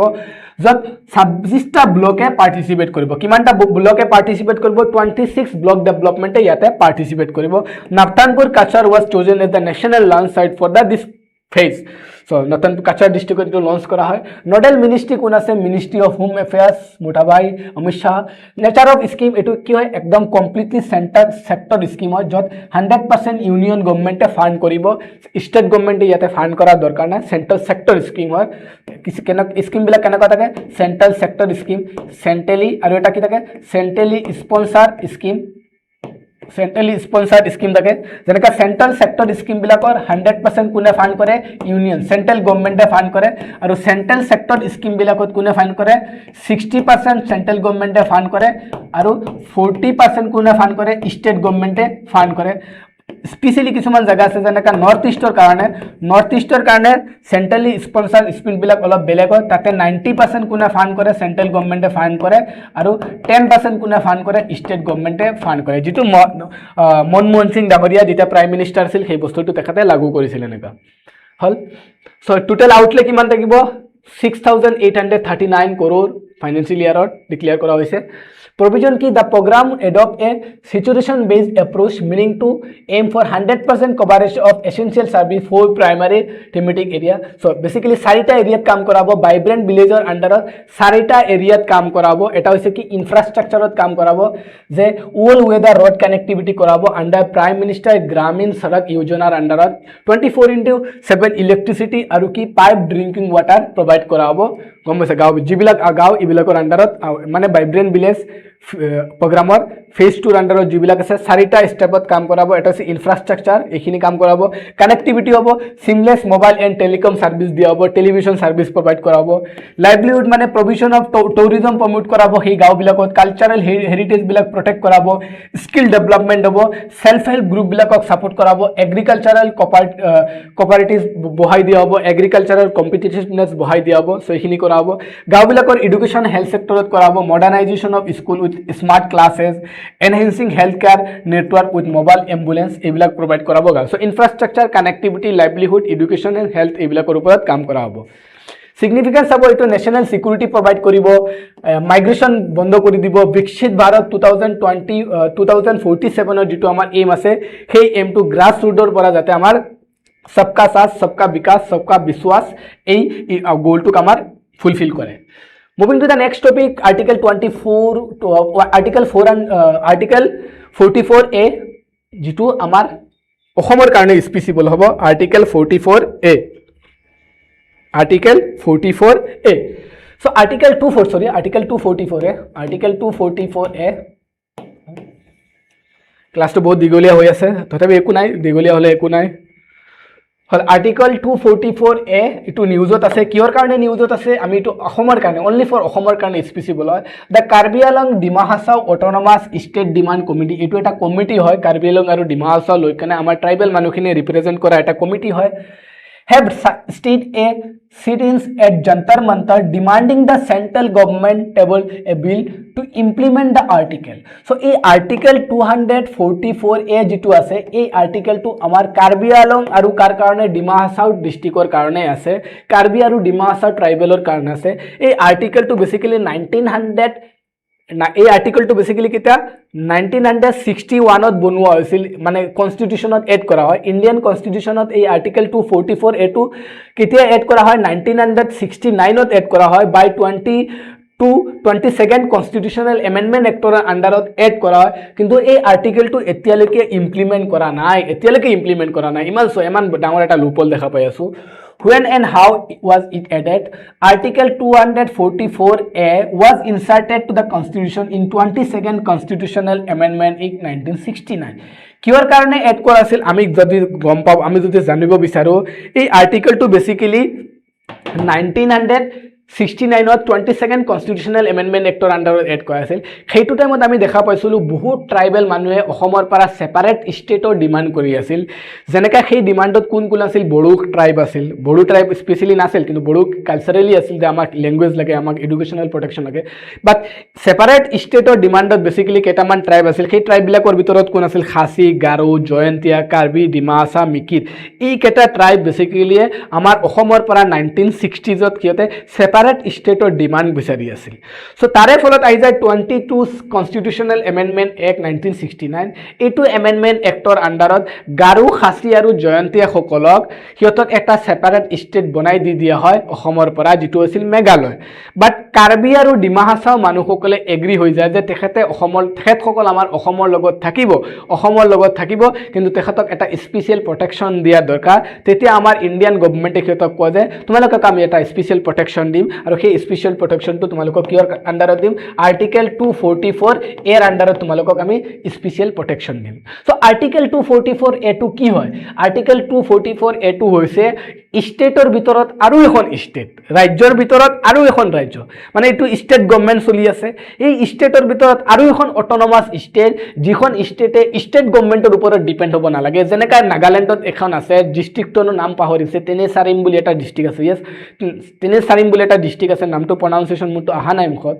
সো সেই ডিষ্ট্ৰিক্টখন কেনেকুৱা হয় সেই ডিষ্ট্ৰিক্টত এটা অট'নমাছ কাউন্সিল আছে যি অট'নমাছ কাউন্সিলে সেই নাগালেণ্ডৰ ষ্টেট গভৰ্ণমেণ্টৰ ওপৰতো ডিপেণ্ড হ'ব নালাগে এনেকুৱা সিহঁত অট'নমাছ সো এই তেনেকুৱা চিমিলাৰলি এনেকুৱা এটা প্ৰচিডিউৰত আমাৰ কাৰ্বি আৰু ডিমা হাছাও মানুহসকলক কোৱা হৈছিল যে আৰ্টিকেল 244 এৰ আণ্ডাৰত সিহঁতক এখন ষ্টেট অট'নমাছ ষ্টেট বনাই দিয়া হ'ব উইথিন আছাম অসমৰ ভিতৰত আৰু এখন ৰাজ্য এটা কিমান ধুনীয়া এটা প্ৰচেছ বুজি পাইছা চাওঁ এইটো বস্তু কি আছিল সো প্ৰভিন্স চাওঁ আনলাইক 6 শিডিউল আমি গম পাওঁ 6 শিডিউলতো আমাৰ তিনখন ৰাজ্যত কি দিয়া আছে চাৰিখন ৰাজ্যত আমাৰ ইণ্ডিয়াৰ 6 শিডিউল কি হৈ আছে আমাৰ ইণ্ডিয়াৰ 6 শিডিউলৰ আণ্ডাৰত চাৰিখন ৰাজ্যত কি দিয়া হয় অট'নমাছ ষ্টেটাছ দিয়া হয় সেই চাৰিখন ৰাজ্য কি হয় আসাম মেঘালয় ত্ৰিপুৰা আৰু মিজোৰাম AMTM আৰু আমাৰ অসমত 9টা অট'নমাছ কাউন্সিল আছে আণ্ডাৰ 6টা আছে 3টা আছে আমাৰ অসমত 3টা অট'নমাছ কাউন্সিল আছে আণ্ডাৰ 6 শিডিউল সেইকেইটা কি বড়োলেণ্ড কাৰ্বি আলং আৰু ডিমা হাছাও 3টা আছে মনত ৰাখিবা তাৰপিছত মেঘালয়ত 3টা আছে কি আছে মেঘালয়ত 3টা গাৰো খাচী জয়ন্তীয়া ত্ৰিপুৰাত এটা আছে মিজোৰামত 3টা আছে আৰু সকলো বুজিছা টোটেল 10টা অট'নমাছ কাউন্সিল আছে আণ্ডাৰ 6 শিডিউল সো 6 শিডিউল আৰু এই যে আৰ্টিকেল 244 এ যিটো অলপ ডিফাৰেন্স হয় যে আৰ্টিকেল 6 শিডিউল আৰু আৰ্টিকেল 244 এক আমি ইয়াতে মানে কম্পেয়াৰ কৰি আছো অট'নমাছ ডিষ্ট্ৰিক্ট কাউন্সিল যিটো আছে এইটো অট'নমাছ ডিষ্ট্ৰিক্ট কাউন্সিল হয় বাট আৰ্টিকেল 244 এৰ আণ্ডাৰত কি দিয়া হয় অট'নমাছ ষ্টেট বনাই দিয়া হ'ব উইথিন আছাম অসমৰ ভিতৰত এটা অট'নমাছ ষ্টেট বনাই দিয়া হ'ব সো ইয়াতে কি থাকিব এটা ইলেক্টেড কাউন্সিল থাকে অট'নমাছ 6 শিডিউলত ইলেক্টেড কাউন্সিল মেম্বাৰ থাকে ইয়াতো কি থাকিব লেজিসলেচাৰ থাকিব আৰু এটা কি থাকিব কাউন্সিল অফ মিনিষ্টাৰ থাকিব সেম থাকিব ল এণ্ড অৰ্ডাৰ যদি থাকো state government retains control law and order মানে পুলিচ ফ'ৰ্চ এইবিলাকে কোনে কণ্ট্ৰল কৰে যদি কোনোবাই বড়োলেণ্ডৰ পৰা চাই আছা বা কোনোবাই কাৰ্বি আলংৰ পৰা চাই আছা সো বড়োলেণ্ড কাৰ্বি আলং ডিমা হাছাও বৰ্তমান কাৰ আণ্ডাৰত আছে 6 শিডিউলৰ আণ্ডাৰত আছে সো 6 শিডিউলৰ যিটো ল এণ্ড অৰ্ডাৰ মানে পুলিচ মিলিটাৰী এইটো কোনে কণ্ট্ৰল কৰে ষ্টেট গভৰ্ণমেণ্টে কণ্ট্ৰল কৰে বাট আৰ্টিকেল 244 এৰ আণ্ডাৰত যিটো যে ষ্টেট উইথিন ষ্টেট তাতে ল এণ্ড অৰ্ডাৰটো তাৰে অট'নমাছ যিটো কাউন্সিল থাকিব সেই অট'নমাছ কাউন্সিলে তাৰে ল এণ্ড অৰ্ডাৰটো কণ্ট্ৰল কৰিব মানে পুলিচ সেই প্ৰশাসনিক ব্যৱস্থাটো কণ্ট্ৰল কৰিব কি হ'ল ক্লাছটো কি হ'ল 1 মিনিট দীঘলীয়া হোৱাৰ কাৰণে হেং মাৰি দিল নেকি দীঘলীয়া হোৱাৰ কাৰণে হেং মাৰিল নেকি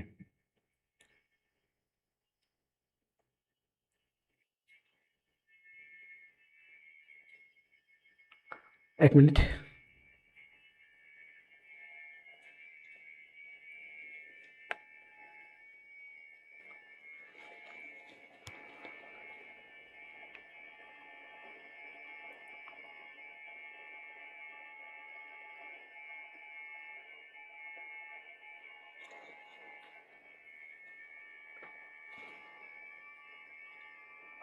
PDF तो गल गए माइंड में पाई আছে ইয়াতে দেখো হল সো কিমানলৈকে আছিলো আমি জাস্ট বুজাই দি আছো সো ইয়াতে কি 6 শিডিউল এৰিয়াত কি কৰা হয় আৰু এটা আছিল কি আৰ্টিকেল 244 এ সো আৰ্টিকেল 244 এত বেসিক্যালি 6 শিডিউলত বেসিক্যালি কি ইয়াতে অট'নমাছ কাউন্সিল থাকিব ইয়াতে কি থাকিব অট'নমাছ ষ্টেট বনাই দিব মানে অসমৰ ভিতৰত আৰু এখন ষ্টেট বনাই দিয়া হ'ব কাৰ্বি আৰু ডিমা হাছাওসকলক লৈ কেনে অট'নমাছ ষ্টেট বনাই দিয়া হ'ব ইয়াতে নিজৰ এটা কাউন্সিল থাকিব লেজিসলেটিভ কাউন্সিল থাকিব লেজিসলেটিভ প্লাস এক্সিকিউটিভ কাউন্সিল থাকিব ইয়াতো সিমিলাৰলি এটা লেজিসলেটিভ প্লাস এক্সিকিউটিভ কাউন্সিল থাকিব সিহঁতৰ নিজৰ জুডিচিয়াৰী থাকিব প্লাস ইহঁতৰ নিজৰ ইণ্ডিপেণ্ডেণ্ট জুডিচিয়াৰী ইয়াতে ইণ্ডিপেণ্ডেণ্ট জুডিচিয়াৰী থাকিব সিহঁতৰ বুজিছা কোনেও যাতে ই কৰিব নোৱাৰে তাৰপিছত ইয়াতে কি থাকিব ল এণ্ড অৰ্ডাৰটো ষ্টেট গভৰ্ণমেণ্টে আসাম গভৰ্ণমেণ্টে ল ল এণ্ড অৰ্ডাৰটো ইয়াতে কোনে কণ্ট্ৰল কৰে আসাম গভৰ্ণমেণ্ট বা ষ্টেট গভৰ্ণমেণ্টে ল এণ্ড অৰ্ডাৰটো কণ্ট্ৰল কৰে বাট ইয়াতে ল এণ্ড অৰ্ডাৰটো কোনে কণ্ট্ৰল কৰিব সিহঁতৰ অট'নমাছ যিটো কাউন্সিল থাকিব সেই অট'নমাছ কাউন্সিলটোৱে ল এণ্ড অৰ্ডাৰটো কণ্ট্ৰল কৰিব চ' এইখিনি বেচিকেলি ডিফাৰেঞ্চ হয় 6 শিডিউল আৰু আৰ্টিকেল 224 এৰ আণ্ডাৰত চ' মনত থাকিব আৰ্টিকেল 224 যিটো 244 আৰ্টিকেল 244 ৰ আণ্ডাৰত যিখিনি ল এণ্ড অৰ্ডাৰৰ কথা কোৱা হৈছে সেইখিনি এতিয়ালৈকে ইমপ্লিমেণ্ট কৰা হোৱা নাই যিখিনি আমাৰ কাৰ্বি আৰু ডিমাচা মানুহসকলৰ কাৰণে কোৱা হৈছিল ইমপ্লিমেণ্ট কৰিবৰ কাৰণে এতিয়ালৈকে এইটো ইমপ্লিমেণ্ট কৰিব পৰা হোৱা নাই চ' বৰ্তমান কাৰ্বি আৰু ডিমাচা মানুহসকলে যন্তৰ মন্তৰত প্ৰটেষ্ট কৰি আছে এইটোৰ ইমপ্লিমেণ্ট কৰিবৰ কাৰণে বহুতে প্ৰটেষ্ট কৰি আছে এইটো ইমপ্লিমেণ্ট আৰু এইটো ইমপ্লিমেণ্ট হ'লে কেনেকুৱা হ'ব অসমৰ ভিতৰত আৰু এখন ষ্টেট ডেভেলপ হ'ব মানে ছেপাৰেট ষ্টেট নহয় ষ্টেট উইথিন ষ্টেটৰ ভিতৰত আৰু এখন ষ্টেট যেনেকৈ আমি নাগালেণ্ডত দেখা পাওঁ এনেকুৱা এটা হ'ব ডেভেলপ আজি বহুত কেইটামান টপিক ডিছকাছ কৰিছোঁ এইকেইটা টপিকৰ ভিতৰত এটা টপিক আমাৰ এক্সামত আহিব এইখিনি আছিল আজিৰ টপিক ইয়াৰ ভিতৰত এটা টপিক আমাৰ এক্সামত কমনটো পৰিব আই হোপ 100% কমন পৰিব আজিলৈকে ইমানে থাকক thank you everyone good night everyone ভালকৈ পঢ়িবা অহাকালি আকৌ লগ পাম কিছুমান ইম্পৰ্টেণ্ট টপিকছ লৈ কেনে এনেকুৱা লৈ আহিম ইণ্ডিয়ান পলিটি বা ইণ্ডিয়ান হিষ্ট্ৰী এইখিনি চাম মই ইণ্টাৰনেশ্যনেল ৰিলেশ্যনখিনি মই চাম হিষ্ট্ৰী ইণ্টাৰনেশ্যনেল ৰিলেশ্যন গভাৰ্নেন্স আৰু ইণ্ডিয়ান পলিটি এইখিনি মই বেছিকেলি চাম বাকীখিনি বেলেগ এডুকেটাৰ্ছে ল'ব চ' মই লৈ আহিম নেক্সট আৰু এদিনা ইণ্টাৰনেশ্যনেল ৰিলেশ্যনৰ আৰু কেইটামান কাৰেণ্ট এফেয়াৰ্ছ লৈ কেনে চ' নেক্সট দিনা মই ইণ্টাৰনেশ্যনেল ৰিলেশ্যনত লৈ আহিম যিখিনি প্ৰিলিমছ পাৰ্চপেক্টিভত মেইনছ নহয় প্ৰিলিমছ পাৰ্চপেক্টিভত ইণ্টাৰনেশ্যনেল ৰিলেশ্যনৰ কিছুমান কাৰেণ্ট এফেয়াৰ্ছ লৈ আহিম চ' আজিলৈকে ইমানে থাকক thank you everyone good night everyone